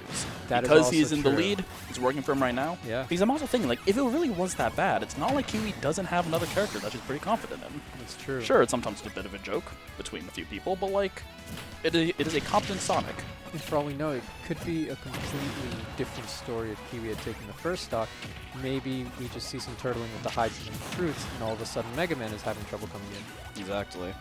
However, doesn't seem to be the case we're having right now. However, Yeah, it's just a bit of a rush situation because Pac-Man, Mega Man's got no incentive to come in. yes, the up air doesn't ever truly send you to tumble. However, if you have high damage, you are flying all the way up. It's so weird. In theory, they say you can neutral air dodge the hit that actually zooms you upwards, but it's by no means consistent to do that. And even if you do, they can frame trap you with another one. Yeah. So Even though it doesn't it send you is into tumble, counterplay, but Yeah. it's interesting. It sends you into hit stun. So if you get Is that what it bad, is? yeah, Interesting. like you can go to hit stun without going to tumble. So I don't know that. Or not? I knew that, but like it's it looks weird. It looks It's weird. I because understand, but it just looks. There's so like a strange. brief period where the upper hits you where you're not actionable at all. That's when you're hit stun. But then it gives you weird momentum that I wouldn't necessarily call knockback, and you can move during that. But you're still going to be going upward, and no matter what you do, even though you're fully actionable, if you breach the top blast zone while you're under the influence of that momentum, you will die. It's a very unique move. All right. However, we're starting. We are going to Kalos Pokemon League, starting with a 66% lead. So let's see if what we said before. Maybe it's the person who has the lead is the significant control over the match. But Definitely think Pac-Man will benefit from the increased space in the stage because I feel like he has a little bit more range than Mega Man. Crash Bomber is pretty much the only thing that goes cross stage, and it's not the hardest projectile to avoid, especially since it's on the delay. So even if you get hit by Crash Bomber, since you're on Kalos, you can just run to the other side and wait it out. I think it's also worth noting that like the FD-esque neutral area of the stage makes it so that a Hydrant is that much more of a thing you have to deal with in neutral, where on PS2, especially with a character like Mega Man, who's so strong in platforms, he can do his movement, he can do his metal blades, his up airs, his everything to kind of get around the Hydrant by taking advantage of the platform. Yeah, But in the center reminds stage me- here, what are you going to do? Yeah, it reminds me of watching Hindsight counterpick to a flat stage, because normally when he throws out tornadoes, you can just play around platforms and you're fine, and all of a sudden, if you're on FD or Kalos and he throws out a tornado, you either jump or you air dodge double or you shield. jumping or shielding. Yeah. Not a lot of options left for you. Ooh, very good shield pressure right there. Crash Bomber into a double up air. I think that was a true shield poke, regardless of what Kiwi did. Yeah, he's using this pressure to even up the percent a little bit. Still a pretty massive deficit, but they're both reaching kill percent anyway. Fully charged forward smash, actually not doing it at roll distance. To be fair, largest legal stage? Yes, largest I legal believe so. stage. But even with full rage, I'm surprised I didn't kill a fully charged. It is one of the weakest forward smashes in the game, to be fair, but Yeah. nonetheless. Getting hit by a couple kill moves, but they're just sending the opposite side of the stage, so no one's going to lose a stock yet. And There it is, the key key. to the hydrant. Yeah. That's, I guess that's a benefit of the range I was talking about earlier, because there was no way for Mega Man to hit Pac-Man there. But just once again, Blitz is gonna kill you on the ledge. When I'm watching his gameplay, it seems like it's so simple. If you don't want to lose to Blitz, don't get on the ledge against him and don't die at the ledge against him. But Just don't how die. do you do that? He's so good at putting you on there and then killing you on there. It's rough. A lot of people say like one of the big things that's like one of the easiest things people say to get better at is that concept of ledge trapping. Of course, mastering it's another story, and I think Blitz like clearly, as you're saying, good on the ledge. Sometimes ledge trapping, sometimes just having in the corner. That seems to be what he's most comfortable with in advantage state, especially. Yeah. With So- expert ledge trappers, you often see a thing where you're surprised that they don't try to cover all of your ledge options. Instead, they'll be content for you to be in the corner because they know that it's lower risk for them and it still puts you in a super duper advantageous position. I'm sorry, I just have a question I have to ask. So I just saw BlitzLuigy pick up Strawberry and throw it upwards and went nowhere. Is that normal? I don't know. I'm not a Pac-Manologist. I feel like he was the only person in the venue who can answer that question. I feel like we should. So I saw BlitzLuigy grab Strawberry, throw it upwards, it just like went up the tiny bits, and then dropped immediately. That is normal. Okay. Because I know each one of them has like different physics on throws. So. We have it here from Ajax first. Yes. Strawberry goes nowhere. So we have Unfortunate. our second Pac-Man specialist in the arena. Ajax appears to have a small amount of Pac-Man trauma. The reason he didn't want to cast this is because he's just screaming the entire time every Makes time sense. Kiwi does anything. All right. We were saying in the beginning of the game, what's it called? Kiwi did start with that lead. However, every time she got a kill, or the one time she got a kill, BlitzLuigy immediately bringing him back. Second stock relatively even. However, now that Kiwi has lost the second stock first, you might see Pink Shades of the first game again, right? Yeah, Blitz just played super well under pressure, and he knows his win condition. He's got the lead, now he's making Kiwi approach. However, once again, Kiwi by no means a weak ledge trap herself. Yeah, So let's see what she's able to do. Keep it in the corner here. Mega Man using that up B, no free fall in order to just get back to center. Very powerful tool. Up B. And then also that down air, the plus, if you space it correctly, like +6 or some. Yes. 6. I know it's definitely plus if It you space was it correctly. +1 at best, I believe. I might be thinking of a different move then. But I know it's plus, which is I silly. think the only move that's really +6 that isn't like a weird special move like Ike neutral B is probably Steve down tilt, which is +5 on shield. But you can also Jump out of that. Yeah, However, we do not see Steve here. We see two other Steve-like characters. I don't know if I call these Steve-like. I don't think Steve has a apple that he can throw against. Well, that the he thing can is, throw. Steve has so much stuff that he's basically like every character in the game. That's You can choose a character and be like, yeah, Steve's got something like that. trying to go for the tech chase up tilt. BlitzLuigy wanted to end this immediately. However, losing a bit of neutral with it, 24%. Hopefully this doesn't, for his sake, turn into something bigger, but seems like he's not too phased. Yeah, Kiwi can make this comeback though. No, absolutely. Under the right circumstances, as there are things I can do that's effectively co-confirmed, but Yeah. BlitzLuigy's going to be smart enough to not get hit by those, of course. Yeah, he's just taking his time and not committing to anything that would get him punished too hard. Yeah. The Galaxian is dangerous though. One good string from that will put Blitz directly in the kill percent. Looks like these players are no strangers to playing with the clock. 1 minute 16 left on the timer. With Kiwi at 149%. It's not completely out of the picture that this does go to time. It's not out of the picture. It's also not out of the picture that we see. Okay, it's not also not out of the picture that we see a forward smash with rage. However, that Pharaoh ledge will be enough. That was actually a really good Blitz did I think the triple nair, and then normally you would expect them to land on the platform after doing that, but he had enough time to fall right through and land that fair. If I were in that situation, I never would have expected that to be an option available to him. I just want to say, I don't think I've ever heard a person refer to Mega Man pellets as triple nair.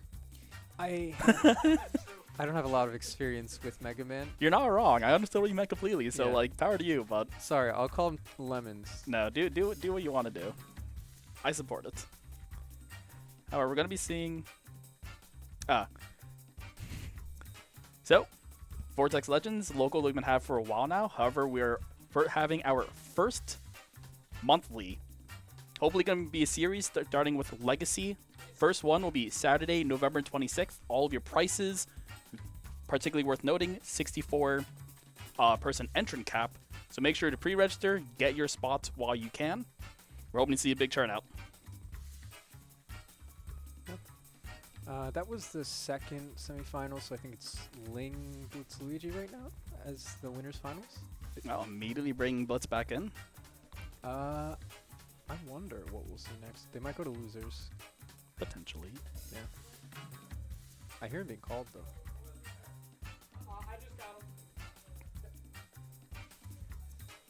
And so we wait patiently. We have calls to bring on essay in the chat. I'm not averse to that option. I always love me a good essay set. And is that what we're getting? We're getting Bran essay?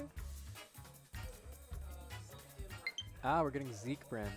Another fascinating matchup. Little Mac Bowser Jr. I think these are, I would consider, people would say these are two resident low tier mains who, despite being low tier mains, can get very far into bracket whenever they like. Low tier mains, high tier players.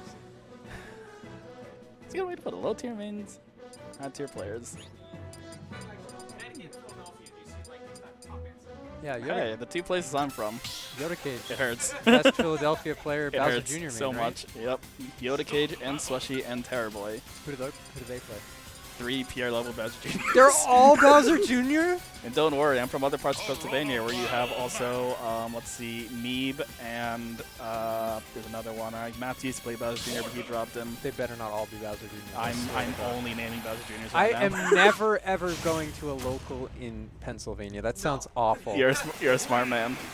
You're a smart man. How do you think this matchup goes? Are they doing bump check or was Zeke just throwing out jabs across stage? Zeke forgetting that he is not a zoner. Here we go. So you're saying what the matchup is. Bowser Jr. is a very strong edge guarder. It's always worth noting against Little Mac. Bowser Jr. has a Mecha Koopa. Now here's the thing. Having ground control is great, but having to commit to 1 second of end lag Yeah. especially when it looks like Zeke is somebody who's comfortable picking it up like that. So it's going to be, at the end of the day, like a very classic Bowser Jr. A very classic Little Mac matchup where it's just the other character's kind of running away, kind of platform camping. Character has great movement. However, great movement doesn't matter in the eyes of KO Punch. Yep. Zeke gets those more than I see any other Little Mac get them. And I know it's like a win condition for Little Mac, but you never really expect it to happen that much. And you did just get edge guarded. Yeah. Sometimes it's not even actually hitting the edge guard, but threatening the fact that falling fair, that was entirely active. Zeke gets hit by any of that, he's dead. So it's essentially, you make them choose how they want to die. If the fair hits you, you die. If you dodge the fair, you die. So there was no way out. something I'm particularly interested in is Bowser Jr. is a character that does have great damage output when he's able to get the combo starters, but I'm curious how much he's going to have to respect Little Mac in neutral. Can he hit those, you know, the grabs that he wants, the just run in carts when he's in danger of just getting F-smashed for it every time? I think the grabs are going to be pretty familiar because of how slow it is. Exactly. But he does have the range on his aerials, and I feel like he's going to want to use that as much as possible to keep Little Mac at bay. Because there isn't a whole lot he can do about them if he spaces them properly, but it's also hard to approach with those aerials. What? Awareness of Mecha Koopa coming in. It was off screen because of where Bran was out. I think Zeke either wasn't ready or maybe he just misspaced grabbing it. Yeah, he let himself get hit. That's a backer. Is that a Z-drop from off screen that led into that? Nope. If you Z-drop Mecha Koopa, it just explodes. So it was spawned Mecha Koopa and then went to the other side of the stage. That's tough. Oh, ooh. Unfortunate. He went for a double jump. If he just committed his stock and did a falling fair, that would have been it. He did falling fair, falling there. He just had to do something to hit him. But anything but that. You know, Zeke completely ready. Immediate side B said, I need this big hitbox. Gets himself back on stage. Still a shot at life. This looks like a really tough situation for Zeke, because it's, especially now that his KO punch, if he secures the stock without losing it, it's very dangerous. But he is going to lose it. The up smash super armor not going to pull through there. Well, it's not super armor, but it's very, very heavy armor. And I think, to be fair, even if he did heavy armor, the hit, the Mecha Koopa was stuck on him too, so I think that would have actually made it go away, so... That's true. He's now going to have to see if he can take it. Now, of course, this is Little Mac. The classic. Gets hit by the falling part of a cannonball because when it lands for the first time, it gets another hitbox. Why? I cannot tell you, but it does. Still active. Bran looking for some under the stage cheese. And he might as well just cover himself. A lot of Little Macs will want to like hold down smash there. Just give him a little left up that wand. Yeah, 154 up air turns from a combo move into a kill move. It's actually one of the best moves that does that. That up smash going to kill. I am terrified. 3 up smash, 160%. Oh my god. Oh. But 4 throws? No, that's not killing. However, will he be able to make it back? Nope. There we go. Bran rectifying his mistake from the previous stock, and even getting a nice little cannonball for extra.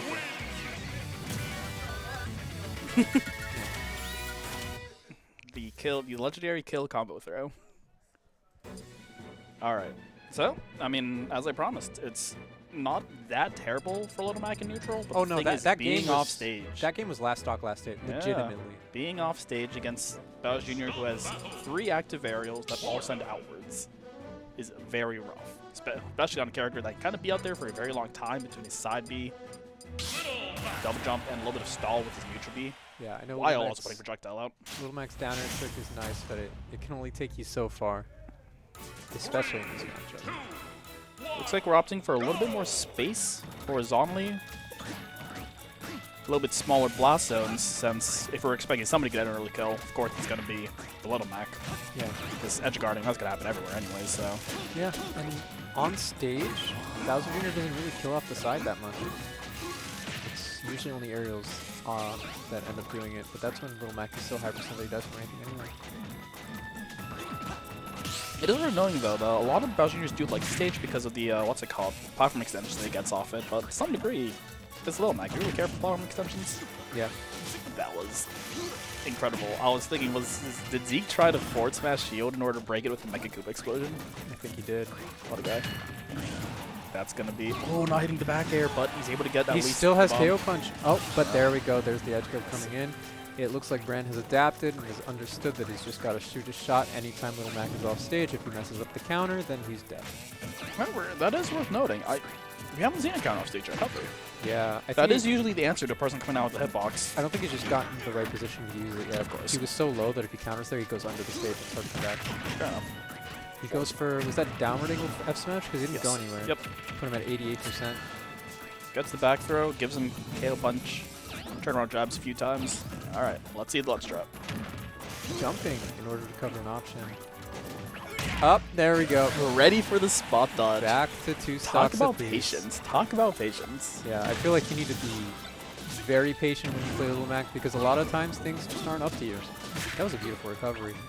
I guess I was wrong. The down air trick is good enough sometimes. Nice recovery. Trying to go for the side B, but actually air dodging through the entire situation is Bran. Okay, Brand's at 61 now because his F tilt got parried and he got hit by a downward angle F smash. Now he's at 79. He's at kill percent. I like how I say 79 kill percent. It's wild.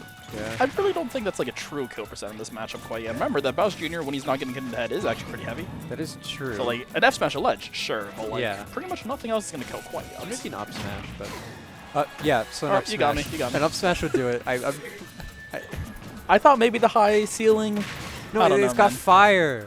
It's got a fire effect. Ah! Another edge guard for Bran. Remember, only an even game now, so. I would actually put this in Little Mac's advantage. You need a % lead against this character. You say that, but here's the thing: the easiest time to get the character is at 0. While that is true, I think that the difficulty increase in given characters scales with how good the recovery is. And since Little Mac's recovery is not the best, it doesn't get that much harder to get.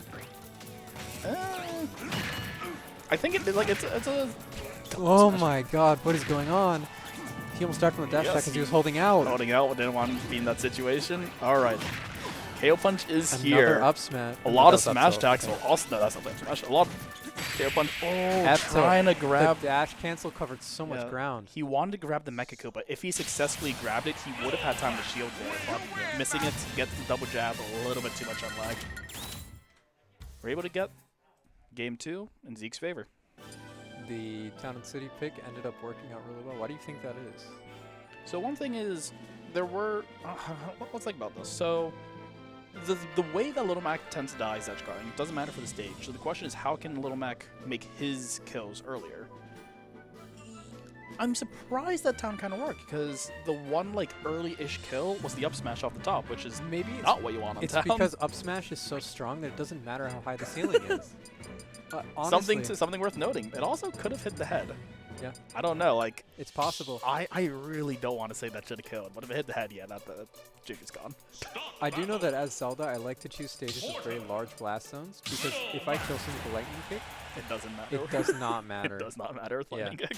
It's also worth noting that since Town and City is so wide, if you get hit from the center, the chance of you actually going off stage dramatically decreases. It takes a lot more % before you enter an edge guard situation. Is that a combo? That looked like a true combo. Upward angled forward smash into up B, dude. He's at 61, okay. People like to counterpick platforms against Little Mac. I've heard from Little Mac players that they're actually pretty okay with platforms. He's got relatively fast movement in the air, and if he can instantly land on a platform like what he's doing now with those forward airs, it gives him a couple movement options that let him work around the hitboxes of his opponents and get down to the ground in order to get the hits that he wants to hit. One of the things also worth noting is a lot of people, of course, will say Little Mac's bane is, being edge guarded, but he's actually not very good at landing either. So he does enjoy having those platforms to help out with landing. Yeah. How did that interaction end up working in Bowser Jr.'s face? Oh, he's a wacky character. That's all I'm going to say. Do you go for the KO punch at 118 or do you go for more? No, absolutely yeah. not. You just go for more consistent stuff. Everything's killing anyway, so Yeah. might as well try to keep it, but Oh, that should be death? Yes. Yeah, he's not even going to try. alright. Even game, 2 stocks apiece. If you play Little Mac, you can't be phased by getting gimped. It's No, absolutely not. Yeah. If you don't have the mentality to accept being gimped, you cannot play any character with the slightly bad recovery. Zeke's got to have a strong mental after so many years of playing this character. It's been years for this guy. I've only met him recently. Man, that sucks. He's been playing it for at least 1 year because I've known him that long. Incredible. Doing well with it. One of them had a very strong local here, sitting in the loser's quarters. Yeah. In a place where beating Bran is by no means out of possibility. Getting down smash, but he's still a side B, so make it back. But let's see how he gets around. Commits to the up B. It would have killed if it landed, I'm pretty sure, but I'm not going to find it. Yeah, you just used that platform to get back to center. It would have been a much riskier situation if you didn't have access to that option. Immediately upping after the up smash. That was... Up smash has a lot. One of those moves has a lot of shield stun. It's hard for Bran to like correctly time an out of shield punish or an out of shield get away. I think up smash is actually more punishable than what he did, because he did an upward angled forward smash. And because and because that comboed to up B earlier for a lot of percent, I think that's why he was able to get the shield pressure frame. One stock, 45%. If you press his neutral B the wrong way, nope, doesn't matter anymore. Bye. Oh, he's alive. Not dead, but at least Kale punches off the board. Yeah. I do appreciate the fact that Bran did like platform cam just for a little bit there, because it is worth noting Little Mac cannot lose Kale Punch for the first, I don't know the number of seconds, but the first like... I believe it's 4 or 6. 4 to 6. Let's just say 6 seconds. Yeah. So platform camping, make sure he's out of that timer, then try to send him to tumble. Yeah, it's kind of pointless getting a grab on Little Mac with KO Punch if he just got it. Ooh, this is basically last stock, last hit. 58 is equal percent to a smash attack for Bran, and 39 is gift percent for Zeke. Oh my god, he super armors it, but he goes for a downward angled one. I think he might have been able to kill with an upward angled one if he charged. I am not. We're going to charge me. Yeah.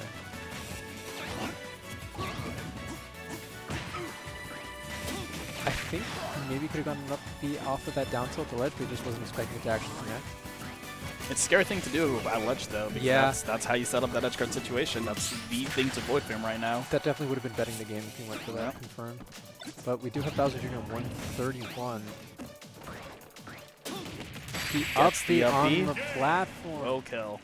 I feel like Little Mac used the platforms of Battlefield better than Bowser Jr. in that game. That was actually kind of crazy. I have seen, like, people... I think people are a little, what's the word, poisoned by the Smash 4 days, where people were like, oh yeah, those 4 Glory Little Macs always being on FD. They're always looking to go for FD, but like, once again... 4 Glory was only FD, right? Yep. Now that we have that up smash being able to hit some of the lower platforms, the up B covering the top one, it is a large commitment, to be fair. Yeah. However, large commitment also gives you a decent bit of reward. All of a sudden, Little Macs have to play on platforms, and they're like, hey, this isn't so bad. And they also realize maybe the disadvantage isn't quite as bad as they were saying once they have ways to land. All right, on stream by popular demand, we have Essay. And by popular demand, I am speaking to you, one Twitch chatter who asked. Hey, that's more people have asked for it than have said no, so that sounds popular to me. I've seen 0 comments saying do not put Essay on stream. I'll make sure the next time I'm not here, I'll exactly say that. I don't even care if he's at the tournament. I'm just gonna log in. Essay, do not let him on stream. Maintain balance. Great guy and everything, but like, ugh, never on stream. You think he's gonna go Roy, or you think he's gonna go Fox? How much does he care? I do not know Essay very well at all. Let me ask you: is Roy Fox a matchup thing or a how much I care type thing? Essay is a Roy main, and he's been playing Fox, I believe, for fun recently, and he pulled it out in a couple earlier sets. Interesting. My gut feeling is he's gonna be having fun today. Let's see. Don't know why I feel that way, but let's see what happens. Start battle. Roy. Looks like he wants to win today.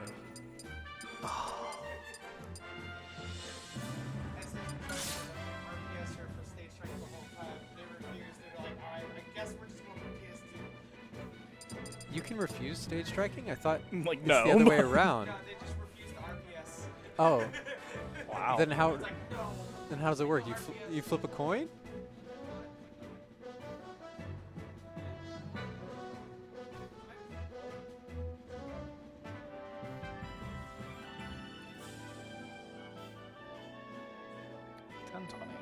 Should probably leave earlier today.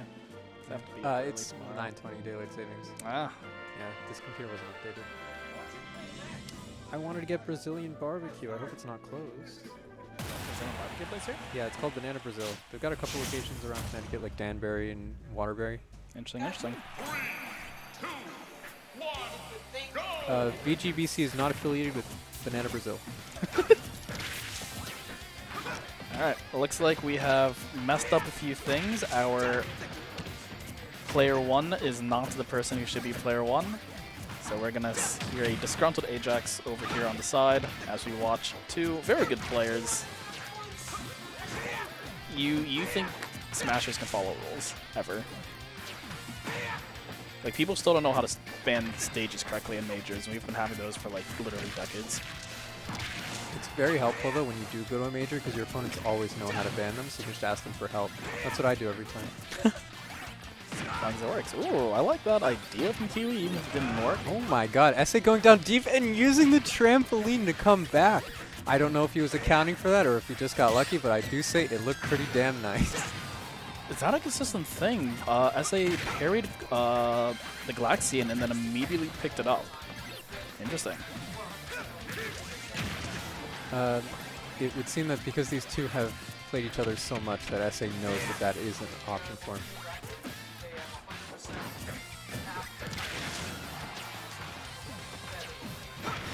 Interesting. There's this concept that people talk about recently, which is like a magnet, where people will always fight each other in bracket, and it looks like these two are a fun little pair. Now, that first stock that Kiwi lost, actually an SD, so despite the fact that it does look like we have a decent bit of a lead, sometimes some people will melt down with an SD, other people have an SD and actually start playing better against us. Yeah, and he's able to secure that stop, the dive smash. Holding forward smash. And as Roy, are you going to really commit to jumping over this hydrant? If you do anything else, you're dead, but... These two are scrapping. I don't know if it's because Kiwi wants to be aggressive in this matchup, or if it's because SA is not giving her the chance to take a step back. Yeah, I feel like it's difficult to take a step back against Roy. Roy's one of those interesting cases where, like, some people are like, he is a sword and he has bad air acceleration, therefore he's probably bad against zoners. But when you're that fast, I'm not going to say zoners are free matchups by any means, but... God. That is always terrifying. I feel like I never see it work. But you're just so scared every time. The thing is, it doesn't need to work because it's so safe that if you go for it and it doesn't connect, it's fine. And if you do get it, let's trap. Hey, they die at D.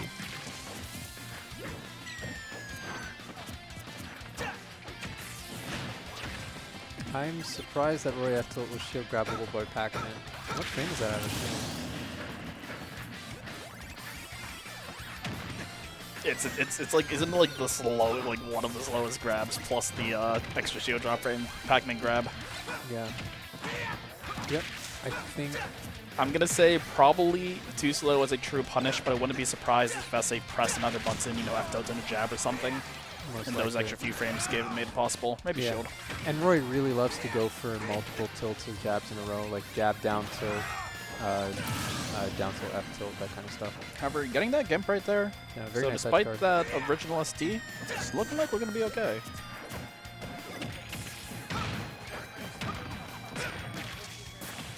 Okay, so it's frame 16 on shield.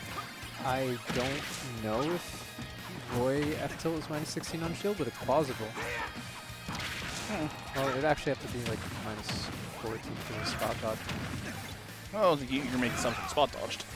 Well, I mean, if you shield the grab, then you still get grabbed. So in order to have the frame advantage, that is shield grabbable then. Yeah. All right. You can't. Interesting. Yeah, so you can't F tilt Pac-Man shield as well. You will get grabbed. This game got a lot closer. But there it is. Can you space that? Did that actually kill?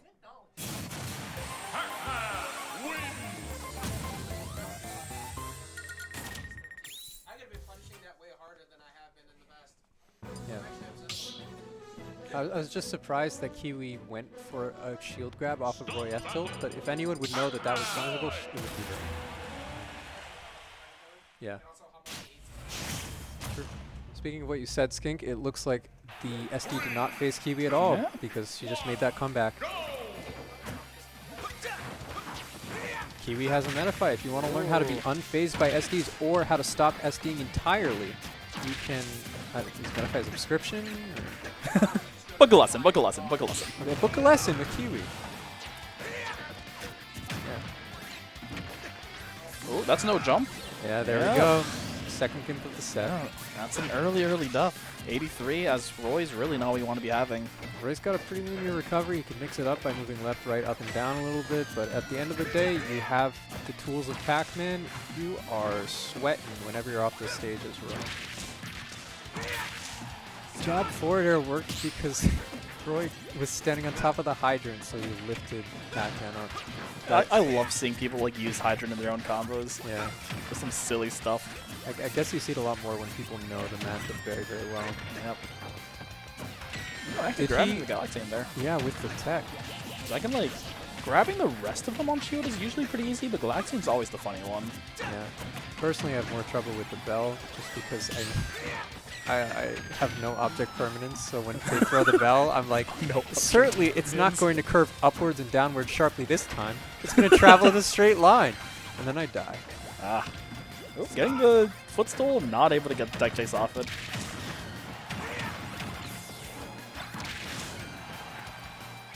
Right now, effectively lapped in percent, gets the bell, not able to punch off it, but being able to take center stage is nice against Roy.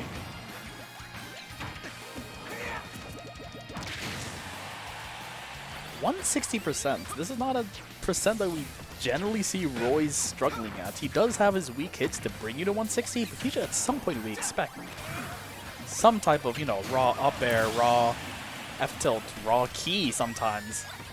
Yeah. Galaxian in hand. This is looking pretty rough. Up throw's not going to do it yet. Not With quite the yet, DI even pop with throw. bad DI. Yeah, that looked like no DI, honestly. I think she got caught mashing, so her stick was in the center position.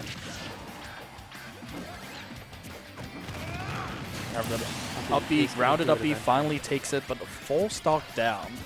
Roy, we know, has this like absurd kill power. However, when you're playing against a character that doesn't always need to interact, it's not always easy to get that absurd side B ledge. Yeah, I mean, the ledge definitely is SA's best bet right now to even this up, but Pac-Man's got so many options. It's going to be tough. She's pressing buttons next to Hydrant, and SA doesn't know how to deal with it. Not even acting against SA, I don't think many people know how to deal with that. Gotta love The thing I just don't understand with Hydrant is like when you get like launched towards Hydrant, that's where I get confused on like how the physics work. It's got like a little bit of push, but if you exceed a Like that right there? Yeah. What was that? So if you exceed a certain velocity, you'll pass right through it, but if you've got a little bit of push, you'll get stuck on it. That's a weird move. Yeah. Oh, the Pac-Man main's being smarter than I am. Trying to get that.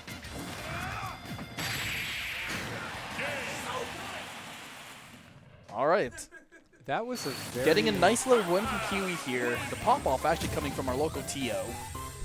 That was a risky up B to go for. I am so good at counting down perfectly to when people are going to lose. I watch y'all all the time. I know the same things they're going for every time. I knew he was going to die. Yeah, So- I don't know if you could hear him on the mic, but like 3 seconds before SA went for that up B, Ajax was like 3, 2, 1, death. And then he died.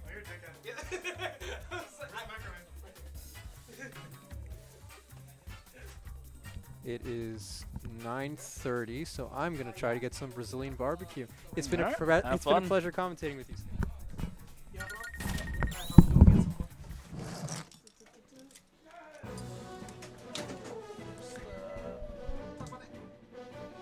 All right. Well, once again, for any new viewers in chat, we are having the first monthly here at Vortex Legacy, Saturday 26th. Not as far away as you might imagine, just near the end of this month. Make sure to pre-register because there is going to be a cap on it. 64 people, singles and doubles. Make sure to get a doubles partner to see if we can make as many brackets as large as we possibly can. Yes, 64 entry cap does mean, in theory, a 32 team cap if every single person plays doubles, so get on it as early as you possibly can. The more people pre-register, the more people are going to want to come. If you want to bring your friends, you want to see those top players, pre-register, pre-register, pre-register.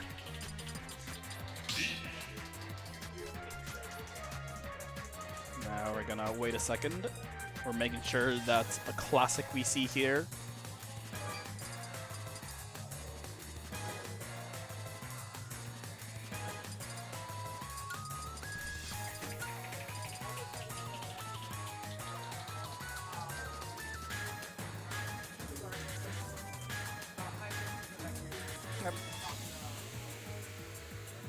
So I'm going to get a co-commentator soon, another local favorite in Hindsight. However, on stream in brackets, most importantly, we are sitting here in winners finals. Now this is a repeat, something we've seen not only last week, but many weeks. Our two favorite siblings, brothers, or one might say, our favorite green Mega Man, BlitzLuigy, and our favorite blue Peach, Ling. BlitzLuigy actually taking a set off Ling last week, so that did happen. This is by no means, some people will just walk into this being like, ah, Ling, he's gonna win the set. I will not bet on that anymore. Blitz is starting to show that he is capable of taking those sets. Ling still, of course, being the favorite, our #1 seed, but we're reaching an era where #1 seed is not a promise. We're starting out this, as we said before, Kiwi and SA were two players that played each other so often that they really knew the matchup in and out. This is, in my opinion, just a perfectly good case of the exact same thing. Not only both these players having played each other quite a bit, but BlitzLuigy having played other Peaches, Ling playing other Mega Man, knowing that up B exists, going all the way up there to take quite an early stock. Disjointed downer does get beat out by BlitzLuigy's even more disjointed up smash. However, with only 59%, this is looking a little funny. Very, very quick leaf shield cancel to get that grab.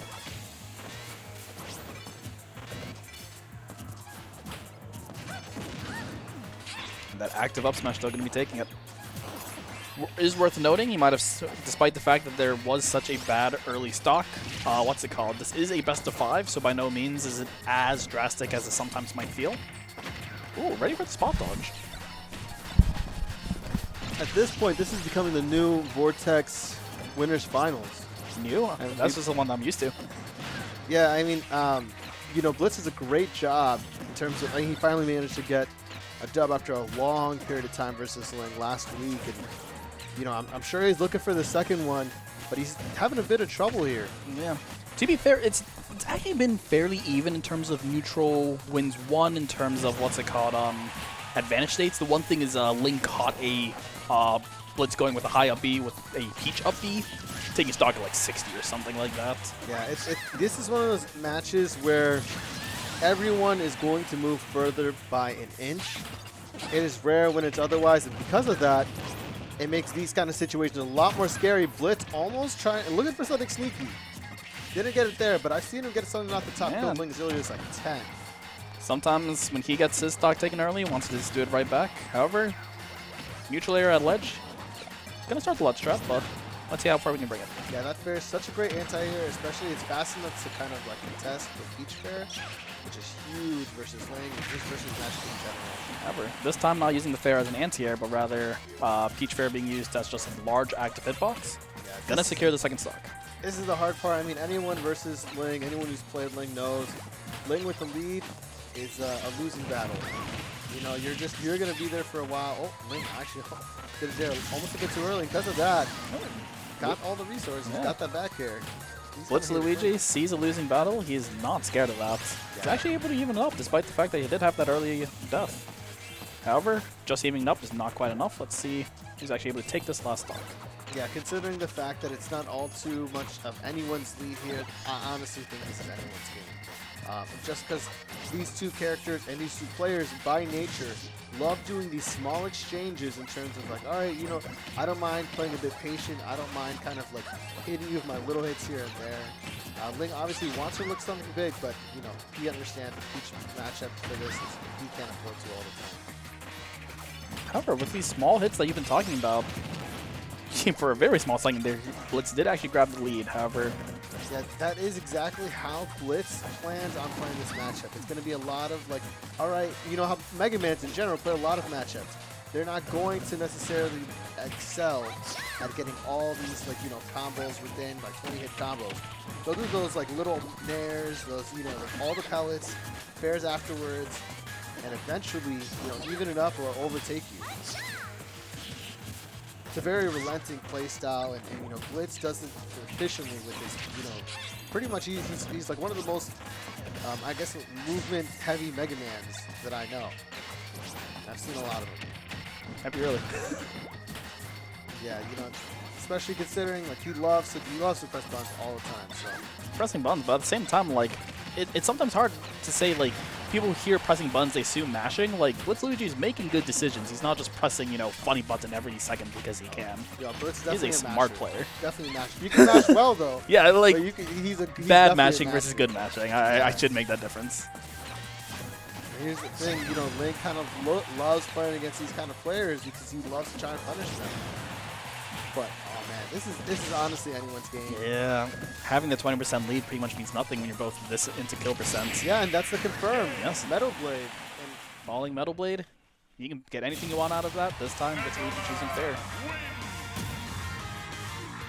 yeah, as Ajax chiming in here, I mean, Blitz is kind of understanding, you know, I think as long as the stocks are even, at last stock, it really does, you know, it can go either way. I think if Ling has a lead, it's a lot harder. If Blitz has a lead, I think Ling does a little bit better in terms of being able to come back. But, yeah, game 2, where did they go? Did they run it back? Yeah, they did. They ran it back. If Grand Finals last week means anything, we're going to see a lot of PS2, and if we don't see PS2, it will be small Battlefield. So, be ready for the stage quite a bit. Yeah, you know, same old, right? It's a lot of these ways, like how am I going to get in? That's Ling's question. Blitz's question, you know, how am I going to keep Ling out? However, sometimes, I mean, you say keep Ling out, but right now, I'm seeing things like Tomahawk grabs, shield pressure coming out from BlitzLuigy, a character that, you know, Mega Man not like a zoner at the end of the day, but No, Mega Man definitely has a lot of safe moves on yeah, shields, nah, and he still and a lot he doesn't of, have to play great like that. tools, and I think a big part of that is if anyone is trying to get too close to him, Blitz has that boxing game. He's used to scrapping, and that's how he kind of gets that mileage where it's like, okay, I got them away, now I can kind of reset and play my game again. Unfortunately, Ling, you know, just, oh my gosh, beautiful text That's there. great text. Those are two really weird ones to hit because it's like a ceiling that you can't even actually see. This game, you know, it's all Turn. there's a Funny Saturn. turnip. Oh, he baited it out, as you saw right there. That was Yeah. actually pretty clever by Blitz. Understanding the situation, getting that down tilt off just to get it out of play. He threw it up. I'm not sure that's the best decision. You know, that's like playing with fire. I'd get rid of that as soon as possible. But Blitz, you know, he loves his item play. He uses Metal Blade all the time. And look at that. Able to set the situation. Let's see if he's able to get something out of it. An Let's interesting trap. reversal. Almost got that little tri-state twister. But, you know, not too much going there. And Ling gonna find it with that Peach Bomber. I will say, I'm not sure if you've noticed, but like, I've seen Blitz do that roll behind, that tri-state twister several times, but he doesn't actually go for the grab.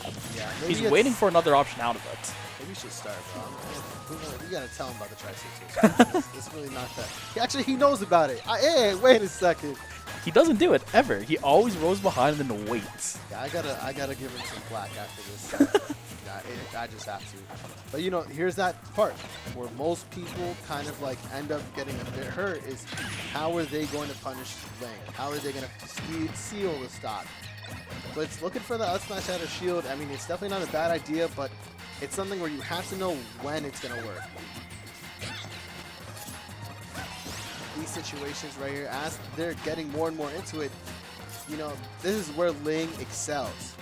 He's the person who's going to take every single thing that you give him. You know, if you get antsy, he loves that. However, anti-air fair going to be the answer. However, 83% extra credit, by no means something Ling's super unhappy about. Especially in this matchup. Both of these players, you know, especially Blitz, he's going to love to play it by inches. This percentage puts so much pressure on him to try and catch everything back up, and he gets too risky, and he just eats that bear. The high recovery is not going to work out well. Entire stock down now. Now here's the thing where, you know, it's a full stock deficit. You know, some people at this point either try to play even. You got to remember, there's a little bit less than 4 minutes on this clock, so maybe Blitz can kind of slow it down, try to see if he can, you know, manage to get the right hits in rather than a multitude of them. Ling just, you know, being okay with being towards the edge of the stage. Blitz tries to run in and make something happen, but because of that, loses that center stage, loses that stage control. Now, playing with the tournaments a little bit himself, actually getting himself a small combo with it.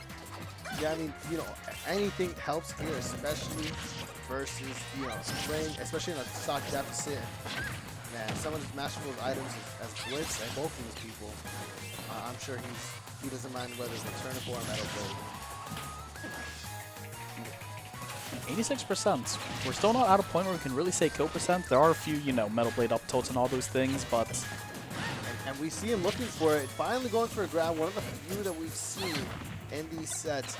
And he's been doing a good job of trying to keep Ling grounded and you know, trying to swat him out of the air. And that's a great S-smash. He's going right off stage, has the pressure on Ling. Ling is in the middle of floating. Nothing to go off that though. Alright, once again sets another ledge trap, now just on the other side of the stage. And as we're getting into this, it's just a turnip v metal blade situation. Fair, not going to do anything. Blitz patient enough in the corner, keeps the shield going here, and you can tell he really wants to get this stop. Number 2 doesn't actually want to play with the what's it called, Saturn, but actually got a stitch and immediately threw that too. Yeah, at this kind of situation, it's really not about like what he has. He just kind of wants to see Blitz get a bit more antsy, press a little bit more buttons, and just keep his percent lead going.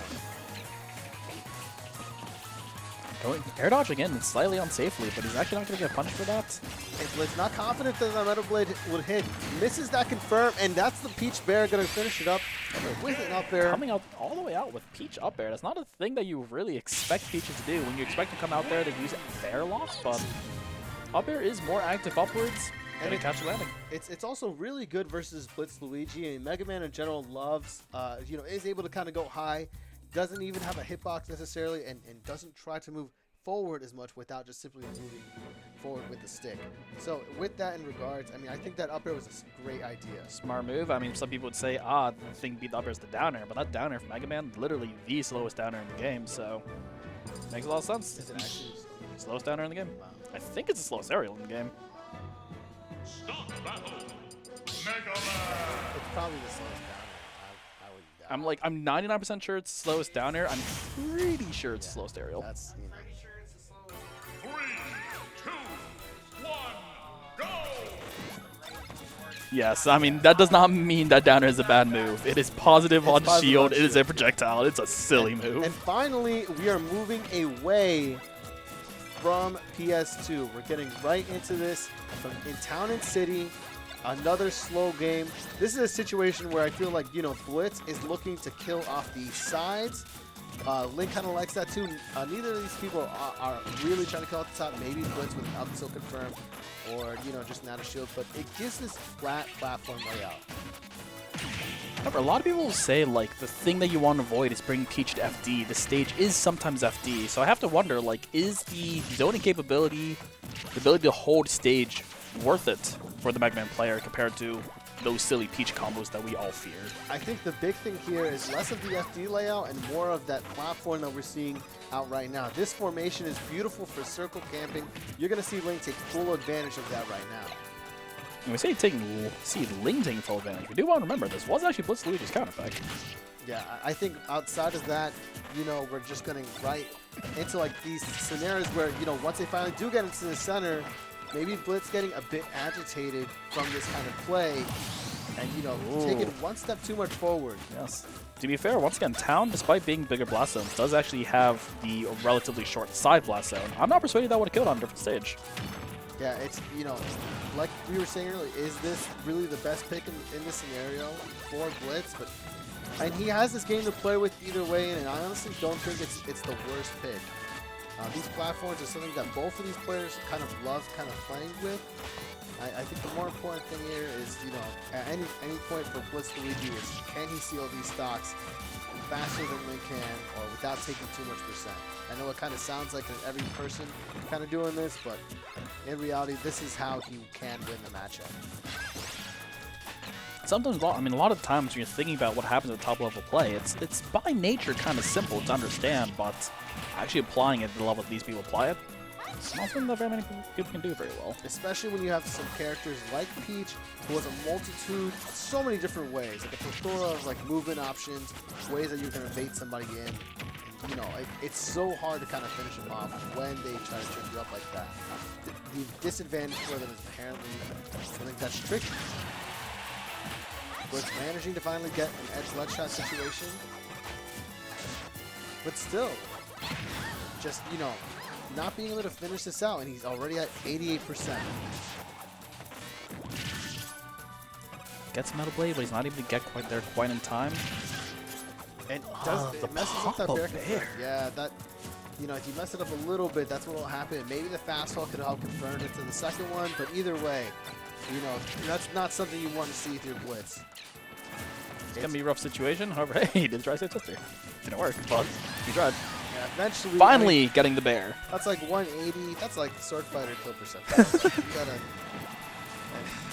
Oh, man. Yeah, that was just one of those habitual things where he set up the rush. Ling was too fast. You can't really, like, you know, Yeah. autopilot that type of situation. There's Bob-omb. Will actually connect. Yeah, 30%. You know, at least it doesn't kill like a lot of other bomb situations. But man, I know that hurts the mentality. And you know, he's getting something. At least Ling's in the corner. At least he's able to get this up smash. Yes, it's not like we haven't seen BlitzLuigy in this very set make a similar comeback, so I don't by any means want to count him out. However, we're getting to a point where it's just like, not only was it, not only is this lead here, but because it wasn't SD, it feels like I got outplayed to get here. Yeah, It's a different feeling. and with that, I mean, we had that little FD layout for a little bit while calling in that roll and going for it again with the turnip to cover for him. Ling playing with so much confidence right now. Getting the drag down in back air, which does combo into another one, however, it's still not going to be enough to kill. And he just, you know, he's looking for something. He understands he's getting these spares, all these moves that won't kill, and oh, there's that twister. There it is, finally succeeding getting it. 119%, by no means is this game over, however, it's going to be a rough comeback if he wants to make it. Yeah, with about 2 minutes on the clock, really not the most to play with, but I know it's something that maybe these two players aren't really looking at right now. Yeah. Another stitch, and honestly, Ling doesn't even care. I just don't care either. I'm just numb to it at this point. You know, Those it's not good Peach to give it mains any and mind. their RNG. Ugh, how unfair. Yeah. You know, look at now Blitz trying to use these platforms, trying to camp him out a little bit. You know, maybe waiting for the transformation to end. There's maybe trying to wear Ling down. Unfortunately, looking like Ling not getting too phased. 145, you can't really afford to get hit by anything. Yeah. Not only when you said 145, it's not just the damage, but it's actually the amount of time that's on the clock as well. Yeah, I feel like, BlitzLuigy doesn't have the ability to stall for too much longer. yeah, I think Ling is taking notice of this, playing very defensive. Right there, not even floating in, just opting to kind of move around. I feel like he knows the clock is ticking, and maybe Blitz doesn't yet. Remember, 115 by no means. I mean, I guess we're now getting to that point. Oh, okay. Yeah, Saw the up air. You never know what's going to happen when you get hit by that up air. I will say, we're in the point where Metal Blade up towards a kill confirm now. And Ling trying to use this little patience maneuver, just try to like toy with him for a second there, and immediately after. My gosh, with going into this upper opportunity, looking like it could have been something. This is getting extremely close. Only 45 seconds, but I doubt we're going to hit time here. Yeah, 45 seconds, however, 158, especially with the 158 rage, there are many moves that both these characters have that can kill. Yeah. Throw's not going to be it. But it is going to buy a lot of time. All those pummels are going to add up. Not necessarily for percent, but for just time. And I think Blitz needs like a Metal Blade or something to be able to do anything this time. Back throw almost at 200% right now. Yeah, this is a grab situation for sure. Ling just 13 biding seconds his time. left. I think he's definitely understanding the clock is on. Every one of these rolls is so terrifying. Call one out with the back or something, that might be it. Yeah, he's just gonna SD. Yeah. He realizes when you go down to there, starts floating. That's the 5, Ling.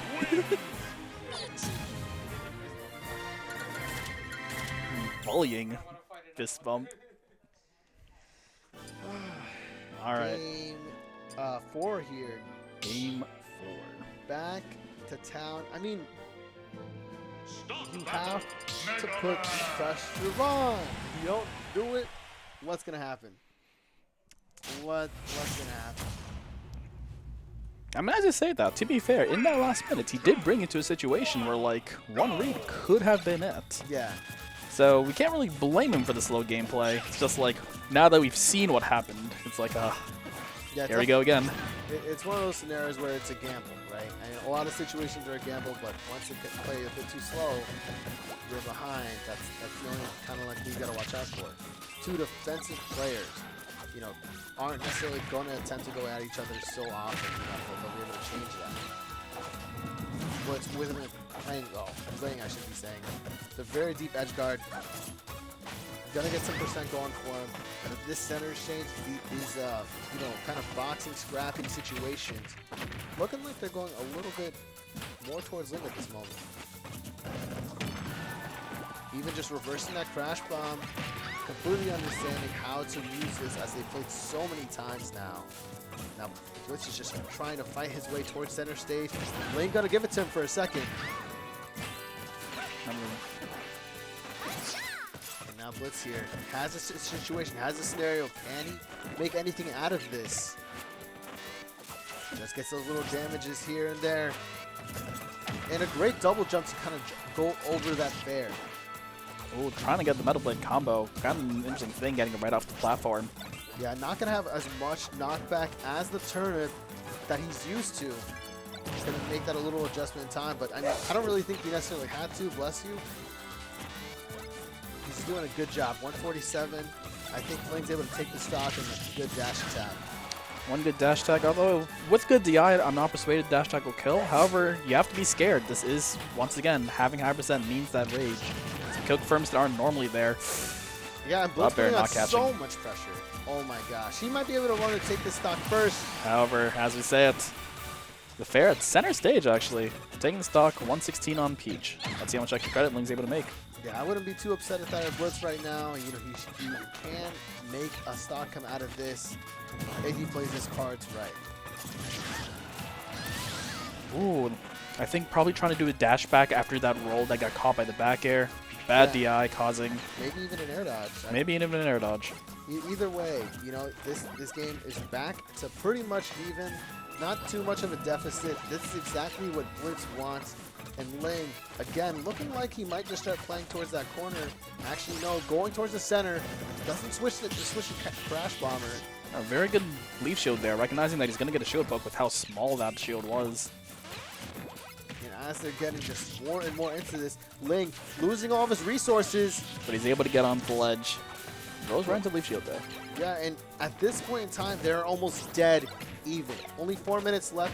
There's about 2 minutes per stock. And I think they're going to use all the time they're going to need. And Blitz has adjusted. Ling being forced to kind of scrap, being forced to attempt to take the lead back at this point in time. But what we'll say, sometimes though, like Ling, it's so obvious Ling is playing faster. Making it though, he does an unsafe dash attack. He doesn't necessarily have to when he's only like 30% down. Yeah. However, now that he's a full stock down, we're gonna have to truly see some changes in the gameplay. This is where Blitz attempts to, you know, where he excels. A similar situation as Ling, except he's someone who loves to be able to get these small percentages. And when you are attempting to try to finish a stock off a character like this, the damage will pile. I will say, I'm seeing like a lot more like empty short hops and tomahawk grabs coming out from Blitz, and it seems like that's one of the ways that I can kind of see like, he does this thing when he's confident. So, has some momentum, has a bit of confidence, even just throwing us some Vortex in order to stuff out that up smash. Yeah, a great little block string coming his way, and Ling finally getting a good enough fair, setting up at the edge guard with the float. And Blitz is the one who finishes. Oh! Ooh, but it's not going to be quite enough quite yet. Let's see the what trap. Yeah, still getting into this. That was extremely dangerous, and now here's where Blitz is just, you know, putting so much pressure. All these up smashes not going to finish yet, but he's telling Ling, hey, this is getting close. It's my turn. Right now, fully lapped in percent and holding center stage, unless he walks inside these. That's going to be the stock. Now, if we've known anybody in this room who can, like, make a comeback off of one hit, it can be Ling. Now we're actually choosing to go for the safe damage, turn up into dash attack, trusting himself to be able to win neutral a few more times. Gets that Metal Blade and inches a little bit forward with it. Not going to get too much, but this is another edge guard scenario. No uppy from Blitz. My gosh, Ling is just trying to be all over him. Blitz still trying to land, using the platform to its fullest. Ling putting a lot of pressure, keeping this center. And right off that, a grab. This game is pretty much even.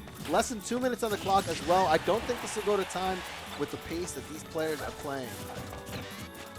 Blitz starting to slow it down a little bit. A few more shield, maybe not as confident. He's seeing Ling come back from this, and he definitely doesn't want to, but I feel like he needs to play with, you know, oh my gosh. Well, that spot dodge could have been anything, but not quite ready to press the trigger.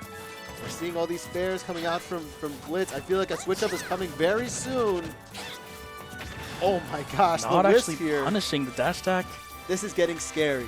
Now this, you know, these are those tense situations where, yeah, Oh, I was just going to get to it. Like, typically in these tense situations, the higher seed player is the one who's calm and collected. They're Used the to, ones who finishes. and sometimes the ones who finish, sometimes having a bit of calmness behind them, knowing that, like, if I lose this, it's not the end of the world, while the one who's in a slightly worse place, if Blitz lost that, which did end up happening, that's his winner side stock. Yeah.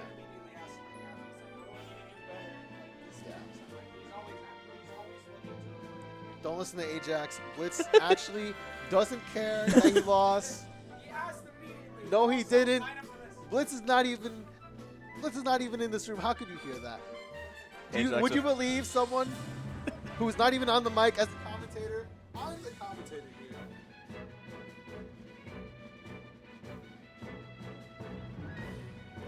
They can hear me.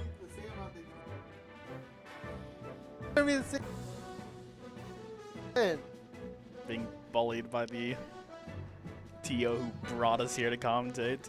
All right, once again, you see on your screen our favorite monthly Legacy being held on Saturday, November 26th. 2 events, singles and doubles. Yeah, this is the first monthly that we're going to be having at this venue. I mean, with the amount of talent that just comes to these weeklies alone, how stacked these brackets are, even though they are, you know, very, kind of small at this point, there are so many great players that are coming here. These sets are by no means anything like, you know, most players can come in and attempt to like take this type of bracket. It is not at all easy, and the monthly is just going to be that much more potent, that much worse. I'm sure we're going to get a lot of Connecticut talent. I'm already talking to a few people from New Hampshire, Massachusetts. So if you want a spot, there was a cap 64 entrance. Make sure to pre-register if you want to come, because I'm going to tell you, there's a good chance that we're not going to be able to accept everyone who wants to. Yeah, unfortunate, but I mean, I know that no matter who's coming, we're going to get a quality bracket. It's going to be crazy. One hell of a tournament. One of the ones you're not going to want to miss. Now, this right here, we're going to get Zeke versus Kiwi. ZekeReds, the Little Mac player who's been on his little come up. I mean, Yeah. he's passed, you know, Doing incredibly so far. this season. I'm pretty sure he's gotten a win on one of the players on the Philly PR. He got a win on I believe, you know, he beat Sweshy earlier this season. No, did he? I didn't even know he Yeah. went to Philly. He went to this one of his Philly stars. He beat Sweshy there as well as G Extreme. I think he's also beaten, I want to say beaten Blank this season. I'm not 100% sure. He beat Blitz like I was either 1 or 2 tournaments ago. Like, Exactly, yeah. He's you been hear really you hear scary. Little Mac and you laugh. Do not laugh at this guy. Yeah, he beat Snow in May. He got his run back. I believe they're 2-1 at this point in time. And this is the run back. This is the old guard versus the new. Can Zeke make the adjustments, or will Kiwi show why she was seated the way she was? Some people say, I've heard people joke that this is Little Mac's worst matchup. I don't personally believe it. I do not personally believe it. But the thing that people say is that, what's it called?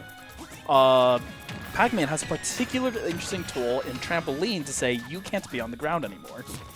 Yeah, definitely something that might be a matchup specific, but however, I'm not sure that's something Kiwi is aware of. You know, we're not really seeing that right now. Might not even need to see it at this point. I mean, Kiwi, a veteran player herself from the Brawl era, multitudes of wins, and a respected Pac-Man player. Coming out with a good lead right now. KO Punch still online, though. That's going to be a little bit dangerous. Running in, you never know what that means. And he just kind of went for that little read attempt on the KO punch. Not going to be able to seal it. Now, this is that scenario where Mac Can he get off the ledge? Gets off the ledge, but dies in the air. Yeah, not gonna look good on him, son. You know what I'm saying? As Kiwi, only 43%, not gonna really make too much out of here. Gets hit by that dash attack. It's a great burst option that Pac-Mans have, and wow. That active grab. This is getting really scary. 94 on the second percent. Might not even be able to make this back. Doesn't have his jump. It's not going to work. Only 43% on the first stock. This is only game 1, to be fair, but remember, we just saw best of 5. This is not one of those. We are back in best of 3 territory. Kiwi with an emphatic lead here. Zeke needs to figure something out quick if he wants to at least even attempt a rebuttal in this game 1. Ooh, fair under landing up there. I don't think I've seen that very often.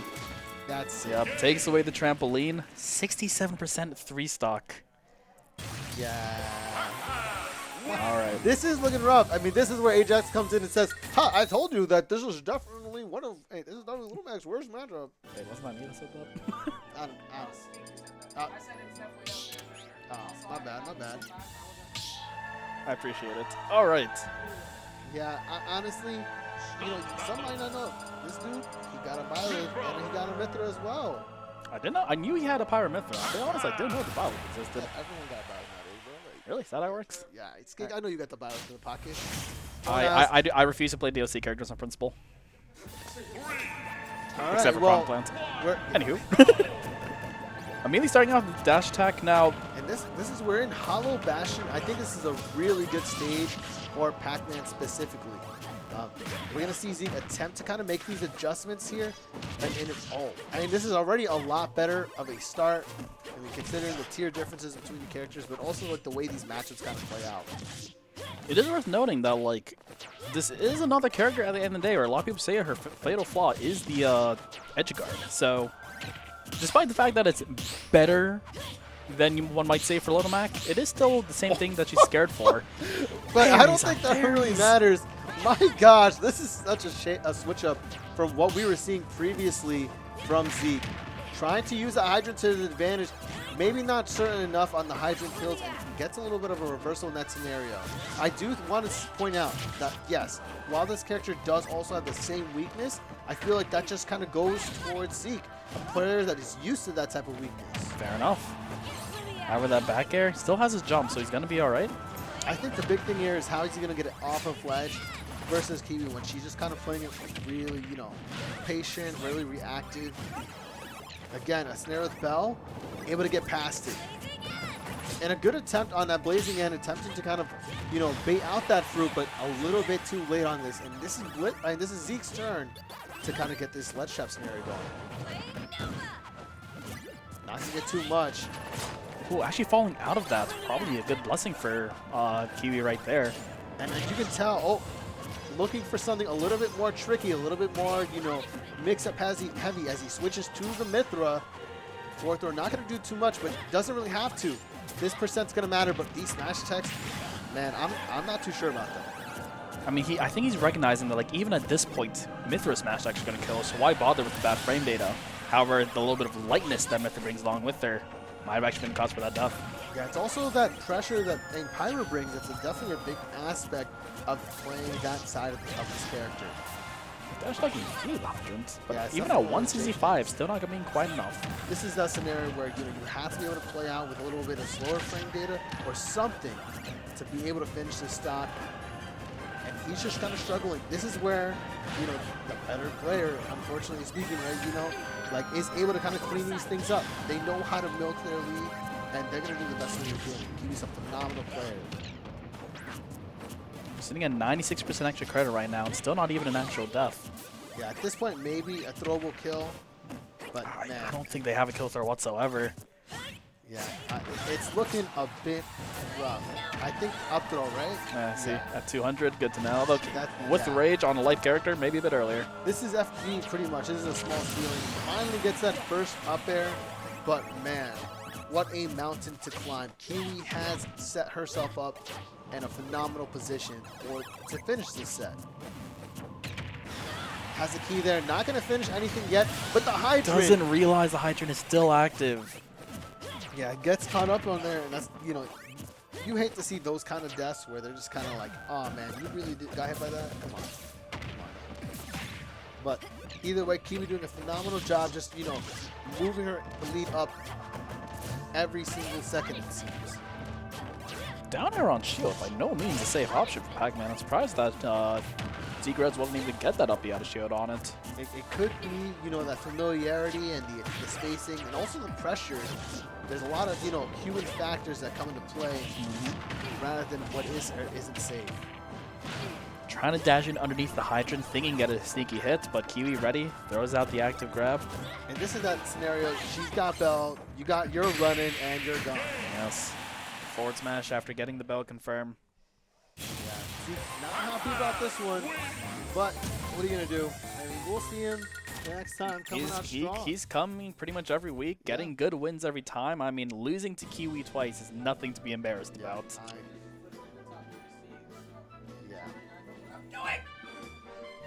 All right, well, looks like we have somebody who I guess knows how to seed a bracket.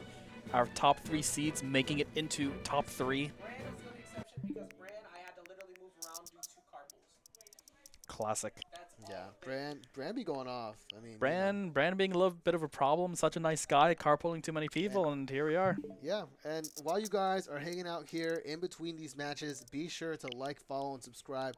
Check out these emotes. You want to see some JVs, you put them in the chat, it's more likely to happen. So if you guys want to see these exciting JVs, you want to see these jab blocks, you got to start subscribing. We know you got the Prime out there somewhere. Everybody's got that Prime. Some people feel like they're just a passive bystander. You do not have to be. Yeah, and maybe you don't want to subscribe to this one. Maybe you want to, catch up on other sets. Be sure to visit the other VG. Yeah, Vortex Reboot, Reborn. Every Tuesday, not Friday as this is showing. Doors open at 2, and we got a lot of things going for you. You're gonna want to be there. But while you're not here, maybe you're waiting for something bigger, waiting for something better. Vortex Legacy, November 26th. It's gonna be a stag tournament. It's gonna reach the cap without a doubt, and you're gonna want to be there.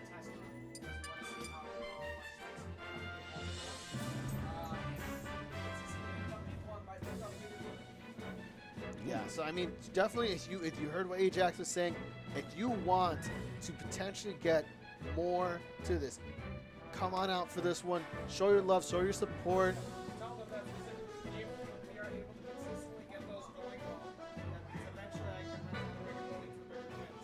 Yeah. All right, so basically, I'm just gonna reiterate in case you didn't hear him through me. If you don't come out here, if we get this capped, if everything runs smooth, we're going to get a bigger building for it. But it's not going to happen. We got to run the test run first, and it's still going to be stacked regardless. One of the best events this season. It's going to be one of the best sets to date. Another run back blitz, previously winning this. And, as we're getting into it, these players have played a lot. These are, we talked about Ling and Blitz being somebody to play each other a lot. By no means is this something that Blitz and Kiwi not used to either. These are carpool players. They're from the same carpool. I can't believe they're playing each other. Like, I don't get who seeded this. Oh my god. But why are they playing him in losers finals? I don't. You did something wrong. But as we Blitz. There was a long period of time where Blitz had the advantage between these two whenever they went against each other. But there was another point in time where Kiwi managed to edge it out. Today, it's been a long time since these two have played each other. Blitz getting the victory earlier today, but anything could change. She's coming off that hot Zeke win, gets the momentum towards her, but not looking like it's going to matter. Yeah, despite the fact technically having a lead for a lot of that, the lead doesn't matter when you get back at her 119 in the corner. This is one of those huge things, as you notice right there. She's trying to go for those fruit. The metal blade will go right through the hydrant. It really stops her from having all these different types of scenarios that she wants. However, the apple setting up, I suppose, a juggler or let-trap situation. Let's see what she's able to do with it. And Blitz, someone who loves to play so much around the ledge, able to get through it, able to get a grab, and reverse the scenario entirely. I feel like even with the high percent, he's not playing scared at all. Coming out with confidence. I mean, he's done it once today already. There's no reason that he thinks he can't do it again. I'm sure he wants to get that run back versus Ling more than anybody. And we're seeing exactly why. 83% extra credit. That's going to break the hydrant. He not going to really get too much out of it. And now Kiwi attempting to kind of close this gap. This is where that scrapping that Blitz kind of enjoys. You know what I mean? How it comes into play. Ooh, this is a common thing that people do with Hydrant is they know it's a shield pressure. People want to shield it. Kiwi avoiding that situation altogether. Blitz going for the grab anyways. Gets that kill. However, 89 now 105% extra credits. By no means can Kiwi not make this back, but not where she wants to be. And Blitz, even though he has such a lead, look at how he's not trying to give Kiwi any space. He is immediately on Hydrant or no, charging through or no, and even the wall jumps that he's patented for, he's covering. Misses that grab. Yes, drag down back air can combo into several things. Grab is one of them, but you do need to get the turnaround. And now Kiwi actually inching her way forward. Blitz having a little trouble actually stealing this out. And as she's kind of getting this fruit, this is where it actually comes to matter. You know, what if she gets Bell? You know, at this point in time, it could kill her. It's towards ledge, almost gets that Hydrant grab, but she's still getting stuff out of this regardless. Yeah, sitting, I mean, once again, the thing that was worth noting, when you have a lot of percent, the rage is important. Charge up smash not going to be quite enough, even with 138% rage. Yeah, I think if there was up smash maybe, because that moves like a final smash attack. But however, what that up smash did end up doing is making this a very even game. But wow, that's fair at center. Perfect DI. Like, she went only to the corner. However, not going to be quite enough. Oh, a beautiful trade by Blitz there. Understanding, yeah, she has Bell, but it won't matter if she's too far away to get anything off of it. Playing too much with the Hydrant, though. He not going to kill just yet. That move deceptively a bit weak. Yeah. And as we're moving forward, these two players, you know, definitely amazing caliber, are kind of just trying to finish this up. Blitz playing a bit slower now. We're seeing a bit more pellets. Oh my gosh. That Hydrant, you know, kind of mixing up. I was very surprised with that. F smash. Trying to get that F toad, which would kill even at 163, but Blitz, too many mix-ups at that ledge right there. Metal Blade confirmed. And at this point in time, we're just going to try and see, hey man, can I finish this before the other stock is needed? Blitz almost doing that right there. Goes for a Crash Bomber at that high ceiling.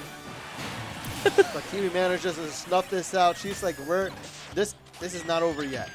I'm going to show you exactly. I mean, she's made 100% comeback already this game. I see no reason she can't do it again. Yeah, a little over 2 minutes over the clock. This isn't going to last that long, but it just Kiwi knows she has that room to breathe. And has these nice bread and butters at these early percents. Already has Blitz up to 70, and this is without even charging any fruit. I mean, that's probably part of the reason for the success. And Bell is online, folks. Won't really matter. Rolling through in order to dodge the Hydrant. However, charged F smash will be right behind it. I'm not even sure if she really had an answer in that situation. That definitely seems like a checkmate scenario. It's like maybe drop down? Yeah, drop down from ledge. Even if you get hit by Hydrant, maybe it won't kill. On the other hand, like, I don't know if what Pac-Man's ledge hang looks like. Does Mega Man F smash hit Pac-Man ledge hang? Yeah, and maybe she ledge dropped a bit early and stalled underneath the stage and then came back. I don't know. Either way, but that's a lot of a rock in a hard place versus Rock Man. Oh, I love it! I love it. You're not gonna get commentary of this quality anywhere else but Vortex. Besides Vortex or our monthly. Don, I know you love it, Don. Mr. Don fan in the chat. Shout out to Don. All right. This is what he asked for. But we're getting into Kalos. I mean, that's definitely what Kiwi asked for in this matchup. I know this is a stage that Blitz loves, but you know, it's not all about Blitz here. Kiwi definitely wants something in terms of her comfort zone. The big thing, both of these characters have wall jumps. They're going to be attempting to use them to mix things up. Blitz going for something off the Crash Bomber. I think that was he was trying to go for shield break punish. There was some shield, it's usually downer Crash Bomber, yes, downer up tilt. However, when there was already some damage on it, why not try going for it? Air dodging through, making sure he doesn't get the early gimp. That Hydrant messing up the opportunity to be able to like kind of ledge trap, and now Kiwi managed to get back to stage, but only on this platform. This is the big reason why a lot of players choose this layout. platform helps so much in avoiding these ledge trap scenarios, especially with recoveries as these two characters have. The Bell not going to get anything going, and Blitz attempts to kind of like get something here. He does have a small lead, but it really doesn't matter. This is more or less even percent. The important thing isn't the small leads. The important thing is who gets that kill first. Right now, Blitz being in advantage states. Yeah, attempting those dares, not going to get anything out of this. And gets that little tri-state twister, However, dragged a bit too forward. Yeah. 145% sitting on Kiwi. Let's see if she's able to do something with it, or... That was a really interesting side B mix-up, and through all of that, managing to take the first stock. His counter pick coming into play. Downer working out super well. Let's see how much extra credit she's able to do. That Hydra messing her up for once, but and still, she's sitting pretty right now. Blitz attempting to try to get the center stage, wants to get something with that mix. However, this Hydrant really kind of getting in his way, putting a wrench into these plans. The huge blast on Sakao is making it so Kiwi's able to survive that fair. However, the second one, not going to be enough. Yeah, 57%, pretty solid. That's like, I'm happy if I get that versus anybody. Yeah, it's a good combo too. Once again, adding in a little bit more right here. And Blitz, still kind of struggling. We're seeing why this counter pick was picked by Kiwi. This more FD layout, having that place to kind of land. Getting that grab on BlitzLuigy trying to dash in. That's actually like second or third time that's happened this set. Yeah, this is so much adaptation that we're seeing from Kiwi. The way that she's really attempting to play around Blitz's range a bit more, not letting him get away with a few too many things. And anytime you finish first versus in a zoner in terms of the stocks, you're going places. Kiwi putting herself kind of in a ledge trap situation by accident. Yeah, however, not going to take too much. I mean, especially when you have this much percent, Blitz playing a little bit scared, and usually a rinse repeated off this. I don't know if I've ever seen the, Metal Blade stuck in Hydra like that before. Yeah. Another situation, I feel like that'll kill at this point in time. Yeah, Key definitely at ledge. I'm not persuaded it will kill cross stage, but definitely at ledge or the Hydrant, which will always break with the Key. She's going to set it up. And this is a huge deficit for BlitzLuigy if he can attempt to kind of make this back. This is a best of 5, but 3.5 minutes left in this. You're going to want to try to finish this sooner than later. Both of these players are familiar with the plot, and I'm sure they'll both play it to the fullest. However, despite the fact that we did see such a huge lead right now, BlitzLuigy getting so much damage without, too much of a response that sitting at 122. Ooh, but gets like Galaxian, that's a scary to Galaxian get hit by. As you say that, almost at 70% at this point in time. She's just moving forward, and I don't know. Situations where the Hydrant's just that far away from each other, I feel like there's no point in breaking it because you can just kind of react and stop it. Nothing really changed from the scenario. However, a situation is going to be changing. Blitz looking like he's able to almost close his stock soon, but he's already got 100% on it. Gets the drag down back here, but I don't know if he's quite ready, or maybe it's a weird hitbox. Yeah, either way, no matter what direction. Oh, it's actually not going to be killing. This is not it. This is not it. Yep. Sure. He's going to air dodge into the Crash Bomber to make sure he survives and gets a reversal off it. All the text. Blitz dashed into the show. He's moving right now. But can he make this comeback? I mean, he moves too much. 157%. He's moving, but any hit's going to push him very close to the blast zone right now. Key at ledge, perhaps. Yeah, and now that gear, Metal Blade, gonna be in Kiwi's hands. A lot of things are switching. She's just playing a lot in the air right now. Again, that Hydrant not really stopping Kiwi from doing what she wants. Was attempting to inch his way. That, oh my gosh. At this point, slow bouncing Hydrant, terrifying. Has the rusher to attempt to mix up the landing. Able to get a downer for it. This is the Hydrant. You got to watch out. That apple. The apple.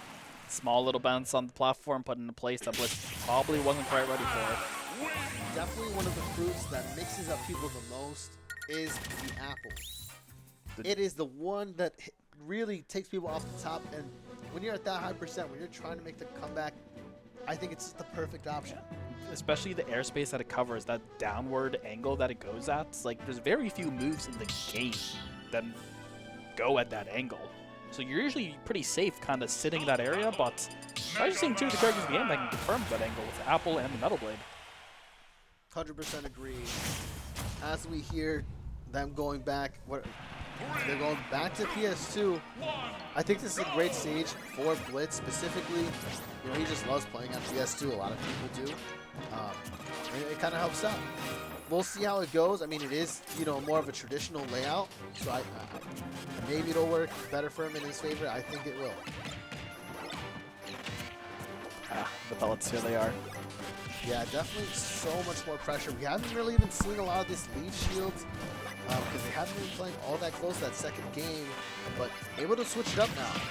He doesn't have to worry about the definitely more advantageous defensive position that Kiwi usually managed to get on stages like Kalos. Oh. We're still, despite the fact that we are now on Blitz's counter pick, we're still seeing a very small lead come out from Kiwi. However, getting back to stage, gonna get punished by that back air. This is looking almost reminiscent to the first game. Oh my god. I think the Metal Blade must have hit the trampoline, giving her immediately the highest jump, which is not what you wanted. The up smash not going to do it either. I feel like maybe a down smash would have. It's one of those scenarios where you want to. And oh, gets a grab. Not necessarily the best punish, but it's something he's going to have to work with. Gets another up smash and gonna crouch right there. And this is on that crash bomber. It's just a way to mess with your invincibility. And see, all this distance, it really doesn't matter if you attack the Hydrant or not. Blitz realizing this, moving right past it, and getting some percent for him as he starts to earn his extra credits. This is that scenario. That was an interesting conversion. Kiwi attempts with the Hydrant, and he just keeps getting more and more percent. Blitz is doing a phenomenal job on this game tree. And as we go more and more into this, Kiwi finally managed to find a couple things, has the bell in hand. Something he has to watch out for, and there it is. The back air, however, Mega Man, a very heavy character, is actually going to survive it. Still in a left drop situation, the back throw. Yeah, at this point in time, it's looking a bit rough. Kiwi getting a bit antsy there, going off stage. Not the best scenario. Hydrant, however, gonna assist. Reset neutral from Hydrant. Gives her the back air. 68%. Once again, Blitz happy with that, but Kiwi, not the worst thing in the world for her. Yeah, definitely. Ooh.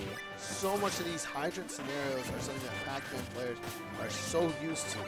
And, you know, that unfamiliarity really causes some phenomenal mix-ups, something that you're able to kind of move with. Again here, except this one kind of messes up her combo. Who knows if she's going to need it. She's behind about 50%. Not the worst, but it's definitely something that Pac-Man can kind of rack up quick at these lower to low-mid percentages. Air dodging through the Crash Bomber is able to get her small neutral in, but only small amounts, as said. Again, at this point in time, while I feel like Blitz has been kind of moving his lead, his percentage, or Kiwi's percentage up, I feel like the lead hasn't necessarily changed as much. However, that rising fair on shield, a lot of people are really annoyed by that as shield pressure. However, a lot of characters actually can up smash it, especially when your up smash is as big as Mega Man's. And it's fast. That move is a phenomenal out of shield option. Blitz really understands when to kind of go for it. Let's see if he can make anything with this lead as Kiwi attempts to finish it. Oh, was ready for the what's called roll in, but not quite spacing it 100% nor timing it. And at this point in time, Kiwi's just trying to understand, like, listen, I don't know if I can really do too much, but oh! Once again, so... Another down smash. Yeah, down smash. BlitzLuigy, I mean, despite the fact playing against Kiwi a lot, not a Pac-Man main, isn't ready for every single possible Hydrant situation. Kiwi, though, the Pac-Man main, ready for it. Gets that down smash to even up the stocks. However, we're still seeing a lot of damage coming out from BlitzLuigy. Yeah, managing to get some mix going, trying to throw some pressure towards Kiwi in terms of whether she can feel safe or not. Kiwi opting not to care, throwing out all these beautiful boxing hitboxes that, you know, Pac-Man is known for. Not getting too much out of it, but at least has that center stage. Nice little wave land as well. And she's starting to muster up some stuff. At 54, I mean, that was so quick in terms of, like, these two characters in this specific matchup to be able to rack up this and Blitz, able to kind of finally push through this defensive wall that Kiwi's been putting down. Right now we're starting to see this is starting to get not out of hand, but we're getting a little worried for Kiwi's stock right now. 74% though. And she has the Galaxian in hand. Looks like she's opting out for a bell, but it doesn't really matter. That dare. Gets the dare. I'm going to be honest, I'm surprised that was actually the spike hitbox. But gets the dare. Make this 2-1 sets. Remembering we are in losers finals, best of 5. We are not done yet. And I'm sure this, that's one of the very important games when it comes to these, in these situations. Best of 5, game 3. You have a counter pick if you need it. Where do you think they're going to go for game 4?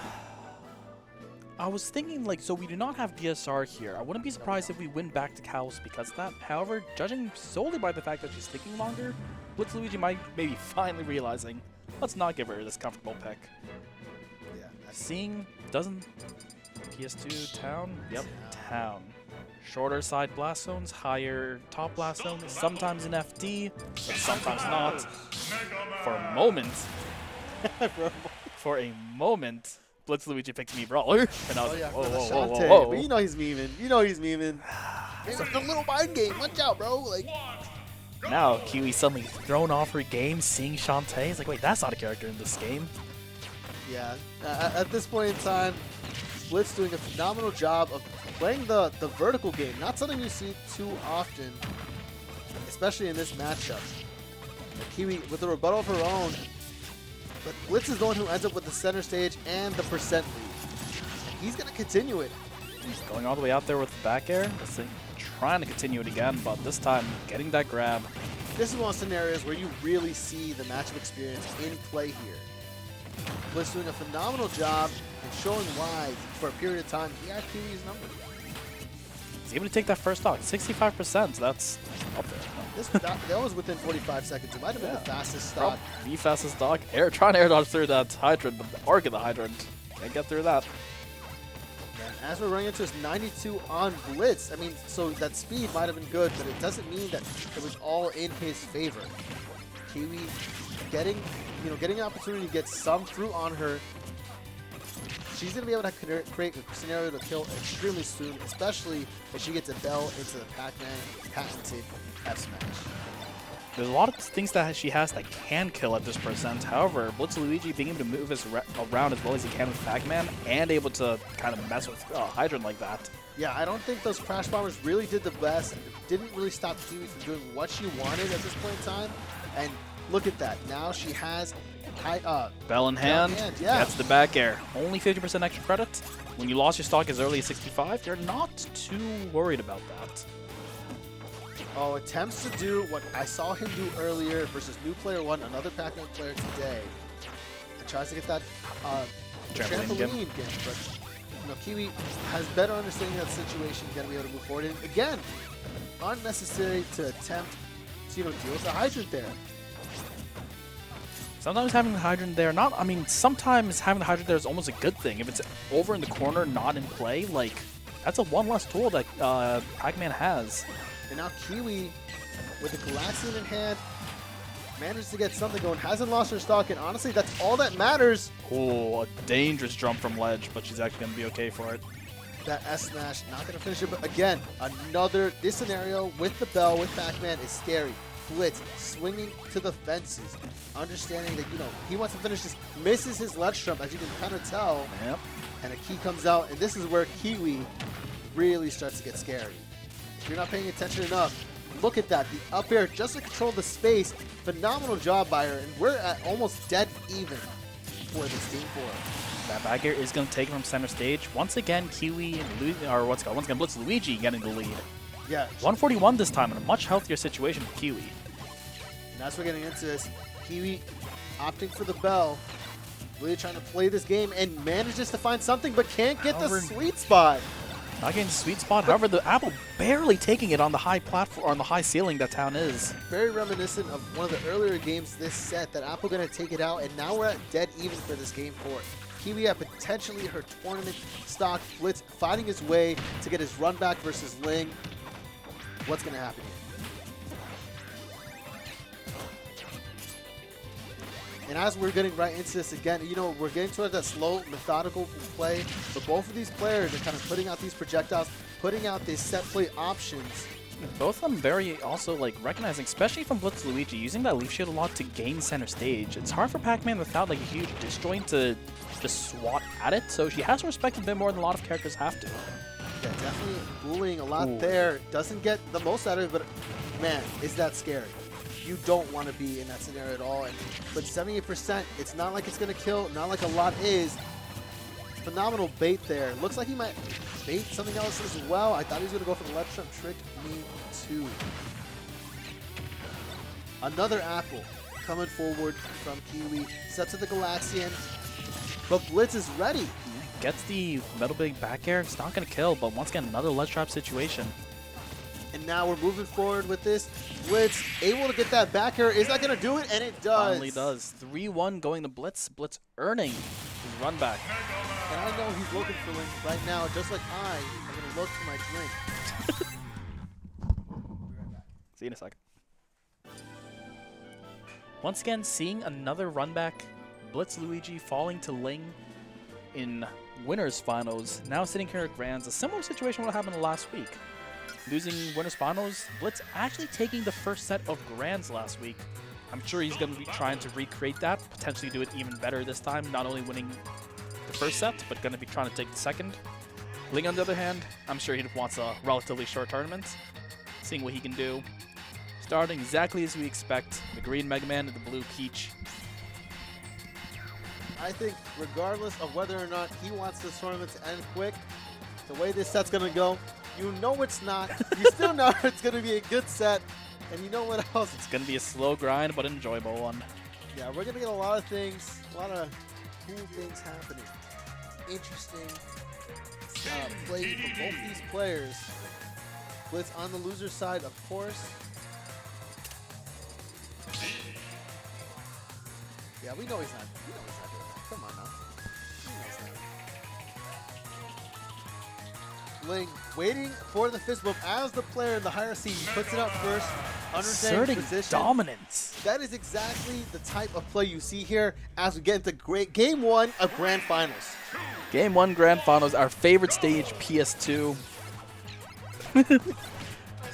Oh boy, oh boy, oh boy.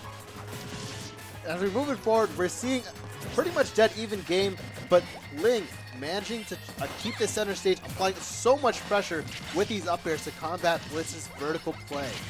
One of Blitz's, Blitz playing Mega Man, of course, is going to have some strong zoning tools, but I think with him as a player, one of his strongest things is when he's boxing.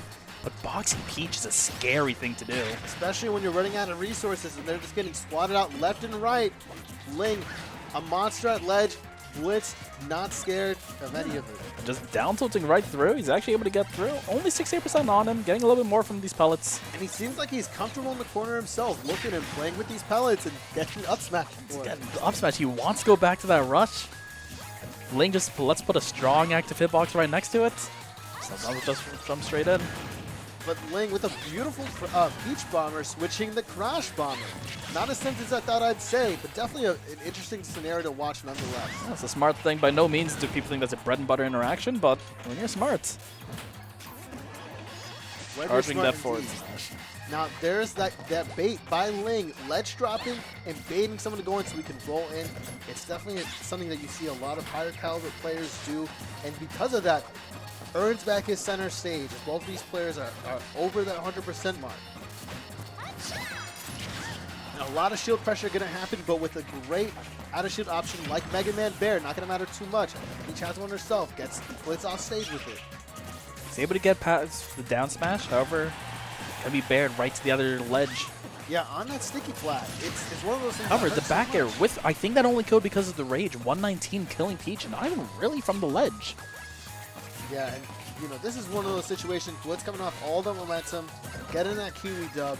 I know he wants a repeat at least of what happened last week in terms of getting that set to reset this bracket. However, 166, that's going to be a huge number. He's actually going to be taking that Crash Bomber, lets himself reset invincibility. And He's doing all he can to make this as long as possible, get anything else that he can. However, upbeat in order to not die, so he didn't have it there. Only 6%. Not the worst thing, not the best thing. Let's see what he does with it. Ling just playing in shield, understanding that it's getting a bit too low for comfort.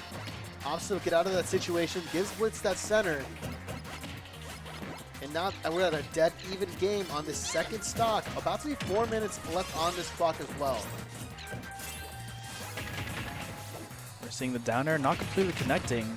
However, oh, great tag. That's actually a really weird one to hit. Catches rolling with forward smash, and he's going to continue the advantage state. All this momentum kind of shifting back and forth. None of these players are really able to get something going.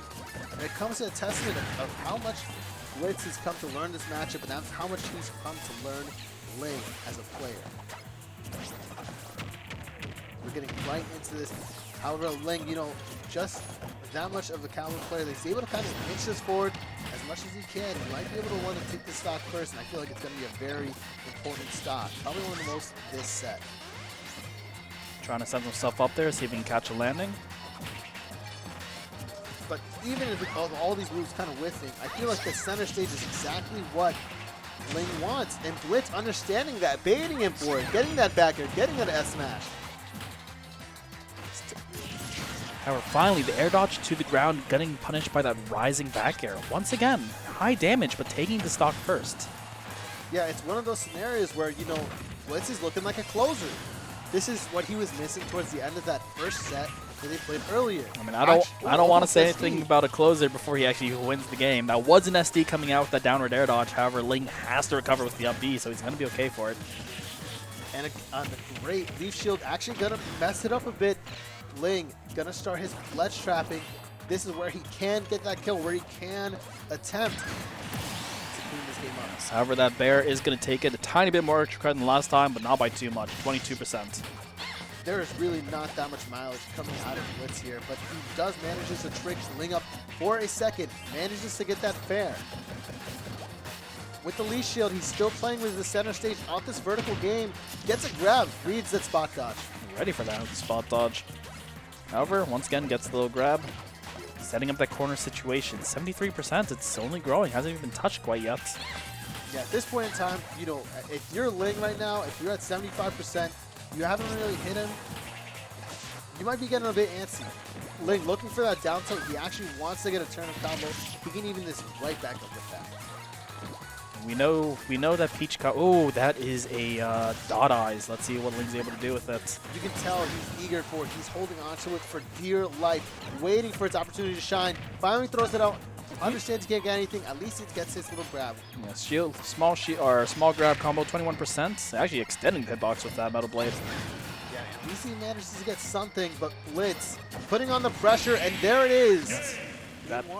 That nair not spaced correctly, up smash out of shield, will catch it. Look at that nod. Look at the slight look back to the crowd barely.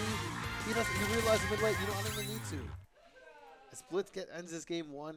I wonder if there's going to be any bans. We're running it right back to PS2. Oh, no, look at that body language.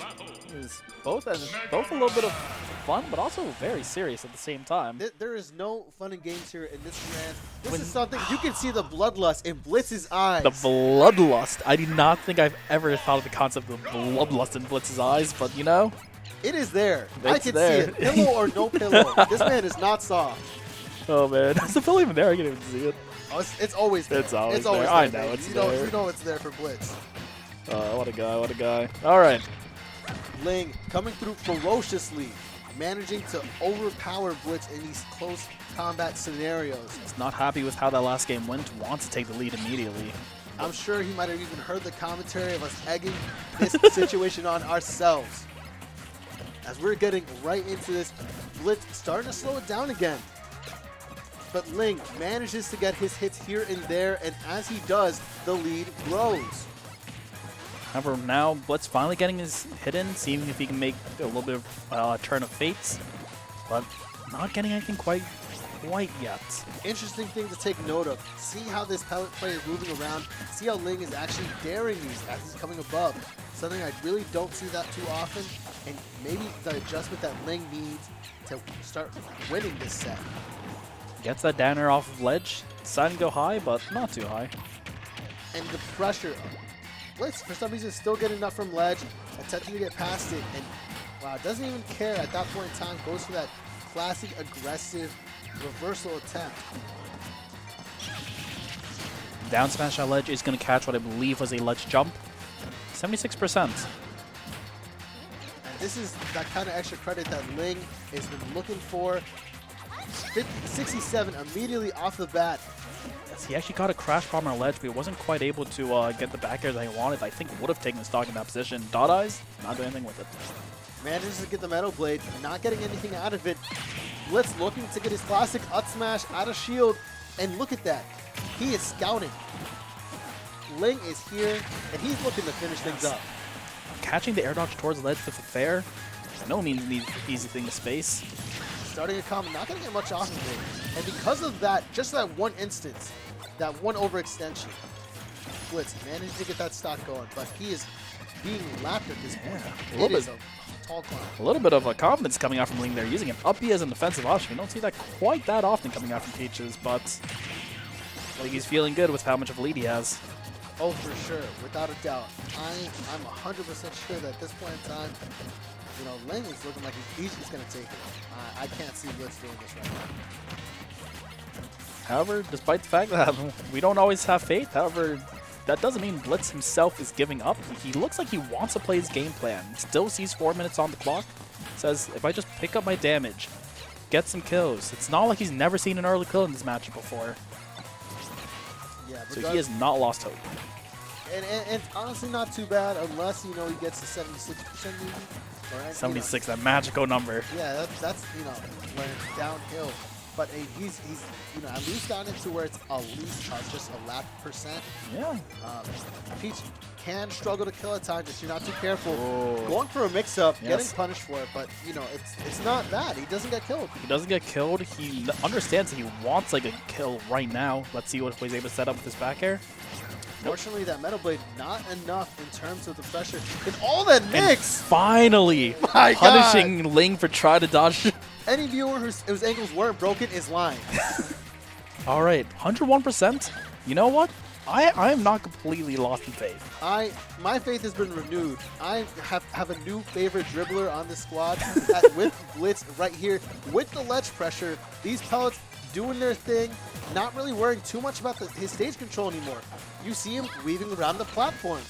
Ling trying to get his turnip game going. He understands that Blitz is gaining momentum, goes for the Metal Blade, and now he's off stage. Yeah, the Metal Blade actually doing quite a bit, getting some nice damage, but also giving some time to, you know, collect himself. And at this point in time, Blitz slowly climbing his way back up what looked to be an impossible height. However, slowly but slowly. I mean, it is very slow, and by no means is Blitz sitting in a happy place. Parrying the forward air. The bravery from this man. This is where the bloodlust we saw earlier is coming back. He's looking to be up this 2-0. I don't think he even sees a way that he loses. Tomahawk grab is going to set him off stage. Let's see what the let's trap is. And a bait. Not Gets- even going for the arrow that Yeah. he usually does. Sees the shield and says, well, shields get grabbed. He's going to be okay from that up B. You see how he's just playing right above Ling. I feel like Ling's going to take advantage of that soon. Maybe like an up smash is called out. Maybe an up air. Oh, but that nair is going to take it. Blitz, knowing that he almost had it, but almost is not quite enough. Yeah, I love the way that Ling really closed that stock out. You saw him at that point in time playing so much center, doing a lot of options where he started swinging out. Immediately went in, went out, changed the tempo, go for the nair, wanting Blitz to make the comeback. Almost begging him to. Blitz wanting to run in there, get another one of those nice little combo starters. However, one active nair, strong hit nair. Ling understood that he didn't have to do a lot. He just had to do what was right. And now this is where we're seeing a lot of you know, counterplay come into this. The song selection. Ooh, hearing some Tekken music on our favorite Battlefield. And Not Blitz, wait, was that Battlefield or Small Battlefield? I think it was small, and Blitz is moving. And those are not small movements. But this is going to be a Battlefield. This is going to be a Game 3 scenario. Small Battlefield. We're looking at a very similar stage layout, but different dimensions, different platform heights, all that stuff. Can Blitz finish this out? I think this is the game he needs. I think he can do it either way, but you got to remember, if you're really trying to win this tournament, that's another set with a phenom in terms of Ling.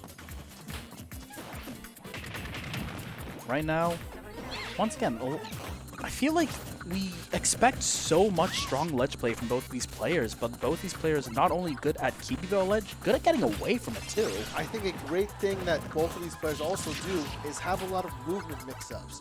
And that is one of the ways that these players are able to avoid these ledge trap scenarios, unless you are throwing out fair 20 times in a row and then dying because of it. You deserve that. I mean, to be fair, that was the first time that we've seen the Toad come out. So Blitz clearly not ready for it, jumping into whatever that stuff he spits out is. Blitz doing that classic bait where he does the up tilt and manages to go on the platform because of it. Ling not too phased, managing to increase his lead. Down air, going to go through for Blitz. S-Smash gonna get parried. Ling trying to move his way towards center while Blitz forces him away and forces that stock out of him as well. All right, took a few of the options, found him trying to go a little bit high. 63% extra credits.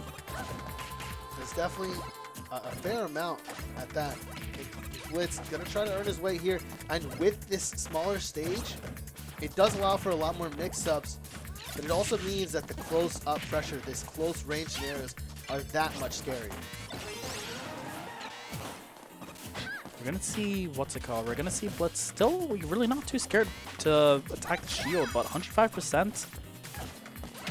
Starting to see scary, especially with that shield, his own shield starting to go down a little bit. And Blitz finally getting his first hit, and I want to say 10, 20 seconds. It's not really leading anywhere that he wants. I mean, Ling just playing such like, I don't know, he's just playing defense so well right now. He's practically a wall. Blitz is, struggling to kind of overcome it. We're seeing that's a scary back air, not going to be quite enough. That was good. How did he grab that ledge? Don't ask me. I wish I knew. Crash Bomber sucks. And he's gonna get edge guarded too. The rising nair. That was actually a really great comeback scenario for Blitz, managing to get at least 82 before losing that second stock of his. At this point in time, what is he gonna do to finish it up? If he needs to. He's at his last stock. You don't want to be behind Ling, whether it's a stock lead, whether it's a game lead. Stock lead, game lead, percent lead, ready for the fact that up tilt does not go down onto drop through the platform. Yeah, punishing that. 100% used to this mix-up, and he's starting to put a lot more pressure on Blitz in his attempts to recover. Blitz finally getting center stage back. He's kind of happy sitting center, not going quite as hard inside of the, at the ledge, but going for a lot of these skill options that, frankly, are getting punished in places I really don't think he needs to. He really didn't have to do a lot of it, but I mean, at least he's sitting at 84 to Ling 0% on this last stock. He has 3.5 minutes to place with it, and this is something that last game, I think that the deficit was worse. I mean, and he almost made it back. Yeah, Blitz by no means, he's shown us, and I hope he's shown the audience, he's shown Ling even, that this amount of deficit, 100%, to him, it's only 100%. Yeah, however, but the up smash, intangible at the top, it's going to go straight through the leaf shield. That is the second time in a row that we've seen Ling close out the game by baiting Blitz to take center. Something I know these players are really trying to play about. Blitz, someone who's really trying to, enforce this vertical game onto Ling. But because of that, Ling, understand, seeing through this, finishing out both games like this, and we're gonna go back to small battlefield. A song change has happened. Stop battle. Music makes you lose control. Look at Blitz. Can he control himself enough? He's vibing to out. get this game? Are we gonna see the end of Vortex 24? 2-1 Ling. Small battlefield. And a smiley face. Doesn't do anything special, but it doesn't need to. It's smiling. It's smiling. He's having a good time. Remember, always have a good time. Be like that turnip everywhere you can. For sure. And Blitz, trying to get something here. Both of these wrestling for center stage by any means, like sumo wrestlers. Double fair is going to almost set up for a left drop situation, but dash tagging actually straight to center. These players are not giving them each other any room. As soon as they go in, as soon as they go out, they're right back in there. Blitz looking like the first one to kind of like push Ling into the corner. Maybe something gonna happen here, but now the scenario keeps switching around. None of these players want to sit still. Up tilting through that, taking, I don't know if that's the hitbox or the iframes of up tilt being able to allow him to go through the item, but resetting this once again, trying to retake center with a little bit of a greedy jump in. Hard, slightly charge up smash. That wasn't just reaction, that was a bit of a read. That was definitely a read. Ling, understanding that he can end the set here. The bag of tricks is being empty. 117%, and we do see Blitz going for, we saw an up tilt, we saw a up smash. He does know that he wants his kill move at this percent. Blitz looking for something to finish it. How's this ledge trap going to work out? Not going to get what he wants, and ends up getting reversed here. He's not actually able to punish dash attack on shield. Because of that, I mean, Ooh, the fair. Going for a trade that Blitz is probably happy with, only sitting at 66%. now even with that, well, none of these players relenting. No double jump on Ling, no flow at this point. Actually, might have reset because of Rush. Rush resetting everything, grabbing him out of that end like of a Beach Bomber. And look at the way that he's trying to force this out. This lead doesn't exist. Not to Blitz. He's had the Baja Blast earlier today. He's moving forward with this. First hit Up up smash, gonna trade. smash. First hit up smash trades are always so funny to me. And he is really putting so much pressure on the Ling, almost SDing there with that fastball. Yes, but he knows his recovery routes. That up B bounces him way up there. He'll be okay. Yeah, and, Right now. and as the scenario, both of these Ling starting to slow it down. Yeah, BlitzLuigy actually taking the lead, which isn't a thing that we've seen too much in the last game and a half or so. And it's exactly what he wants to see here. However, off stage, a livid Ling looking to finish things off with that fair, but not going to be able to do so. And now it's Blitz's turn. Dash dying back to center once again. And this is really an intense battle. I feel like whoever takes this stock might take the sack, but even I can't say that considering how much these players have gone back and forth with each other. Both of them kind of just throwing out these kill moves, just like they want the death. Center stage back air. And that's 137, a dash dance as celebration. Blitz is going to get it first. How long can he keep it? How much percent is he going to get out the way? A very greedy neutral getup. Going to get him grabbed off stage again, but now he has a little combo of his own. That crash bomber, yeah, it's going to keep the up tilt safe. And that was such a crazy bait. I haven't really seen one layered as that much in this set. I know, sitting at so much extra credit, 69% already. With a turnip in hand, that's kind of scary. Maybe getting into Ling's head a bit. Not looking to trade with those bears, but that bear, that crown takes it. Yes, the crown, the smack. 75% extra credits sitting at the moment. But once again, another turnip off ledge is going to get Ling on the stage. Exactly. Ling, essentially king of the hill at this tournament.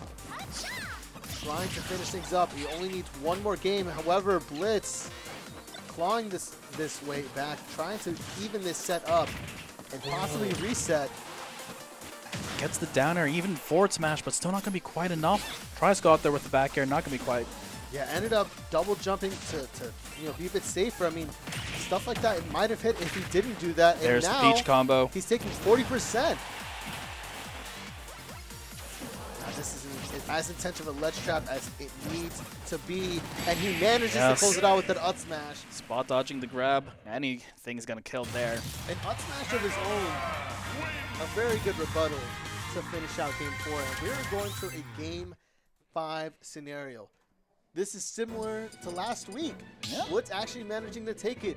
And as Ajax pointed out in Winners Finals, he's starting to figure it out. He's moving. And now the movement stops. We're getting into Confidence, seriousness. yeah, you need the confidence if you are going to be at this point in the tournament. Doesn't matter who you're versus. And again, we're ending here where we began on PS2. Both of these players, again, wrestling for that center stage, wrestling for that initial advantage to push them to the corner where these people get a lot of their damage. Now Ling managing to get some ledge traps started. even a down smash for his trouble. However, it's not going to lead to a reset. In fact, he's going to get reversed, but not for too long. Again, a nice little combo. Peach Fair actually beating out Mega Man's right there. Yeah, and with that, you know, just another dance in the center. Got a lot of whiff punishing with that fair right now. It does, in a weird way. Ooh. That was such a scary scenario. Even right there. Yes, that forward smash almost connecting, but finally that side B actually punished. Gonna give Blitz now the less sharp situation. And he is looking to get that bear follow-up. Not going to get it just yet. And these players are, you know, maybe not so much Ling, but Blitz definitely at a kill percent. Oh my gosh, this is getting really dangerous. Blitz playing a bit more scared here. Wow, just goes right in with the dash attack. I'm not persuaded that wasn't supposed to be enough toll, but I'm sure he's happy to take the center. Same here, to be honest. And, you know, sometimes these flubs are the difference makers. Ling playing so much with Blitz's head as he dances through and mixes him off stage, snipes him with the turnip. Turnip going through the Crash Bomber, actually, so bit of an unfortunate situation, but stock to stock. Yeah, Ling doing a great job there finishing this up, and he is playing confident. Goes right in for the grab, understanding that Blitz is still a bit worried. Remember, the up smash is finally going to punish the dash attack on Shield. 53% extra credit. If anything, and the theme of the set so far is that Blitz is okay making these comebacks. Yeah, I mean, you kind of have to be if you're playing against a player like Ling. This leaf shield gonna start moving it forward a bit, gonna try to get some percentage going, but nothing so far. Ling able to block everything his way, and in fact, he's getting his hits in too. 112 on Blitz. Barely any response since he has lost his first stock, and this is game 5. So far, 112%, only 35% on the second stock. He's even getting these knockdowns. Not going for the tech chase, kind of happy sitting center stage. And that looks like a Winky, nothing going with it. And now Blitz finally starting to get something going for himself. This leaf shield, gonna get a few percent. These spares coming out from Ling. Not really leading to anything, and that's a bear getting right into Ling's face, pushing him towards the edge. Now for this time, we're going to see, once again, off-stage BlitzLuigy. Let's see how he gets back. Jump down, jump off into downward Metal Blade. I see Blitz covering a lot of the short hop space rather than the full hop, playing a bit safer in that regard. Doesn't want to leave himself too open. And this game is evening up, missing but an SD at the end of the day. That's going to feel really bad in game 5, but 109%. By no means is he out of this. Almost actually taking stock right there. Yeah, that fresh fair. Not going to do it just yet. But he's still looking for it. He still has so many opportunities here. And he just might get it. That fair, not going to confirm it to the second one. Parry coming through Ling, and he's on the aggression Gets at the this stitch, point. but only just a hit of it. Now Blitz needs to finish this up as quickly as possible if he wants to release him at this comeback. He might not have enough time otherwise. And there's the fair. Game 5. We're last stock. 71%. This is the stock that's going to determine whether we're here for another 30 minutes potentially or not. Who's going to get home early enough to wake up for work? Oh boy, they're not worrying about that right now. The only thing they want is just another neutral win, however, wherever it comes from, however it takes. Yeah, these two players are, great enough where, at least for Ling, this is his work, right? And he's really showing us as he's managed to maintain a huge lead as we're coming on to this last stock. And of course, he only needs justice to finish the tournament. What's going to happen here? Footstool, nothing coming out of it. But Blitz is getting a little percent here and there at 34. Remember, this really doesn't matter until the stock ends. With over 2 minutes on the clock, I think they're willing to play with it. And it looks, I mean, just from the little bits of movement, it does seem like the BlitzLuigy, despite being behind, is like getting some sort of confidence from somewhere. I feel it's just that will to not give up. It's that bloodlust we saw earlier, and he's managed to take the set last week. That's the confidence you need if you want to beat these caliber of players. You can't have any doubt. Doesn't matter what the lead is. Doesn't matter what the percent is. He's going to be okay. Getting back the fair in order to punish the leaf shield, but cross stage 156 still not going to be enough. Trying to go for the nair grab. Manages to get center, barely a dodging. But there's the back air. Yeah, we're going to take it right there. Ling looking unfazed. BlitzLuigy not happy with it, but that's what you want to see. You want to see Blitz. A little bit Make regretful, a little bit angry. Yeah, you want it. You want, that's the drive, right? You know, you can't even be happy. Before he might have been happy about, hey, I made this game 5. But since he managed to take that, it's not about that anymore. He wants to make it consistent. Next time, last time he took a set, this time very, very close to it. Once he gets consistent, he's going to really not dream about taking a tournament off Ling. He's going to work towards taking that tournament off Ling. I feel like, you know, the end of the year, a couple months left, could be an early Christmas for Blitz if he manages to take a tournament. I wouldn't be surprised by it. Ajax wouldn't be either, and he might just see it at Legacy. Imagine making your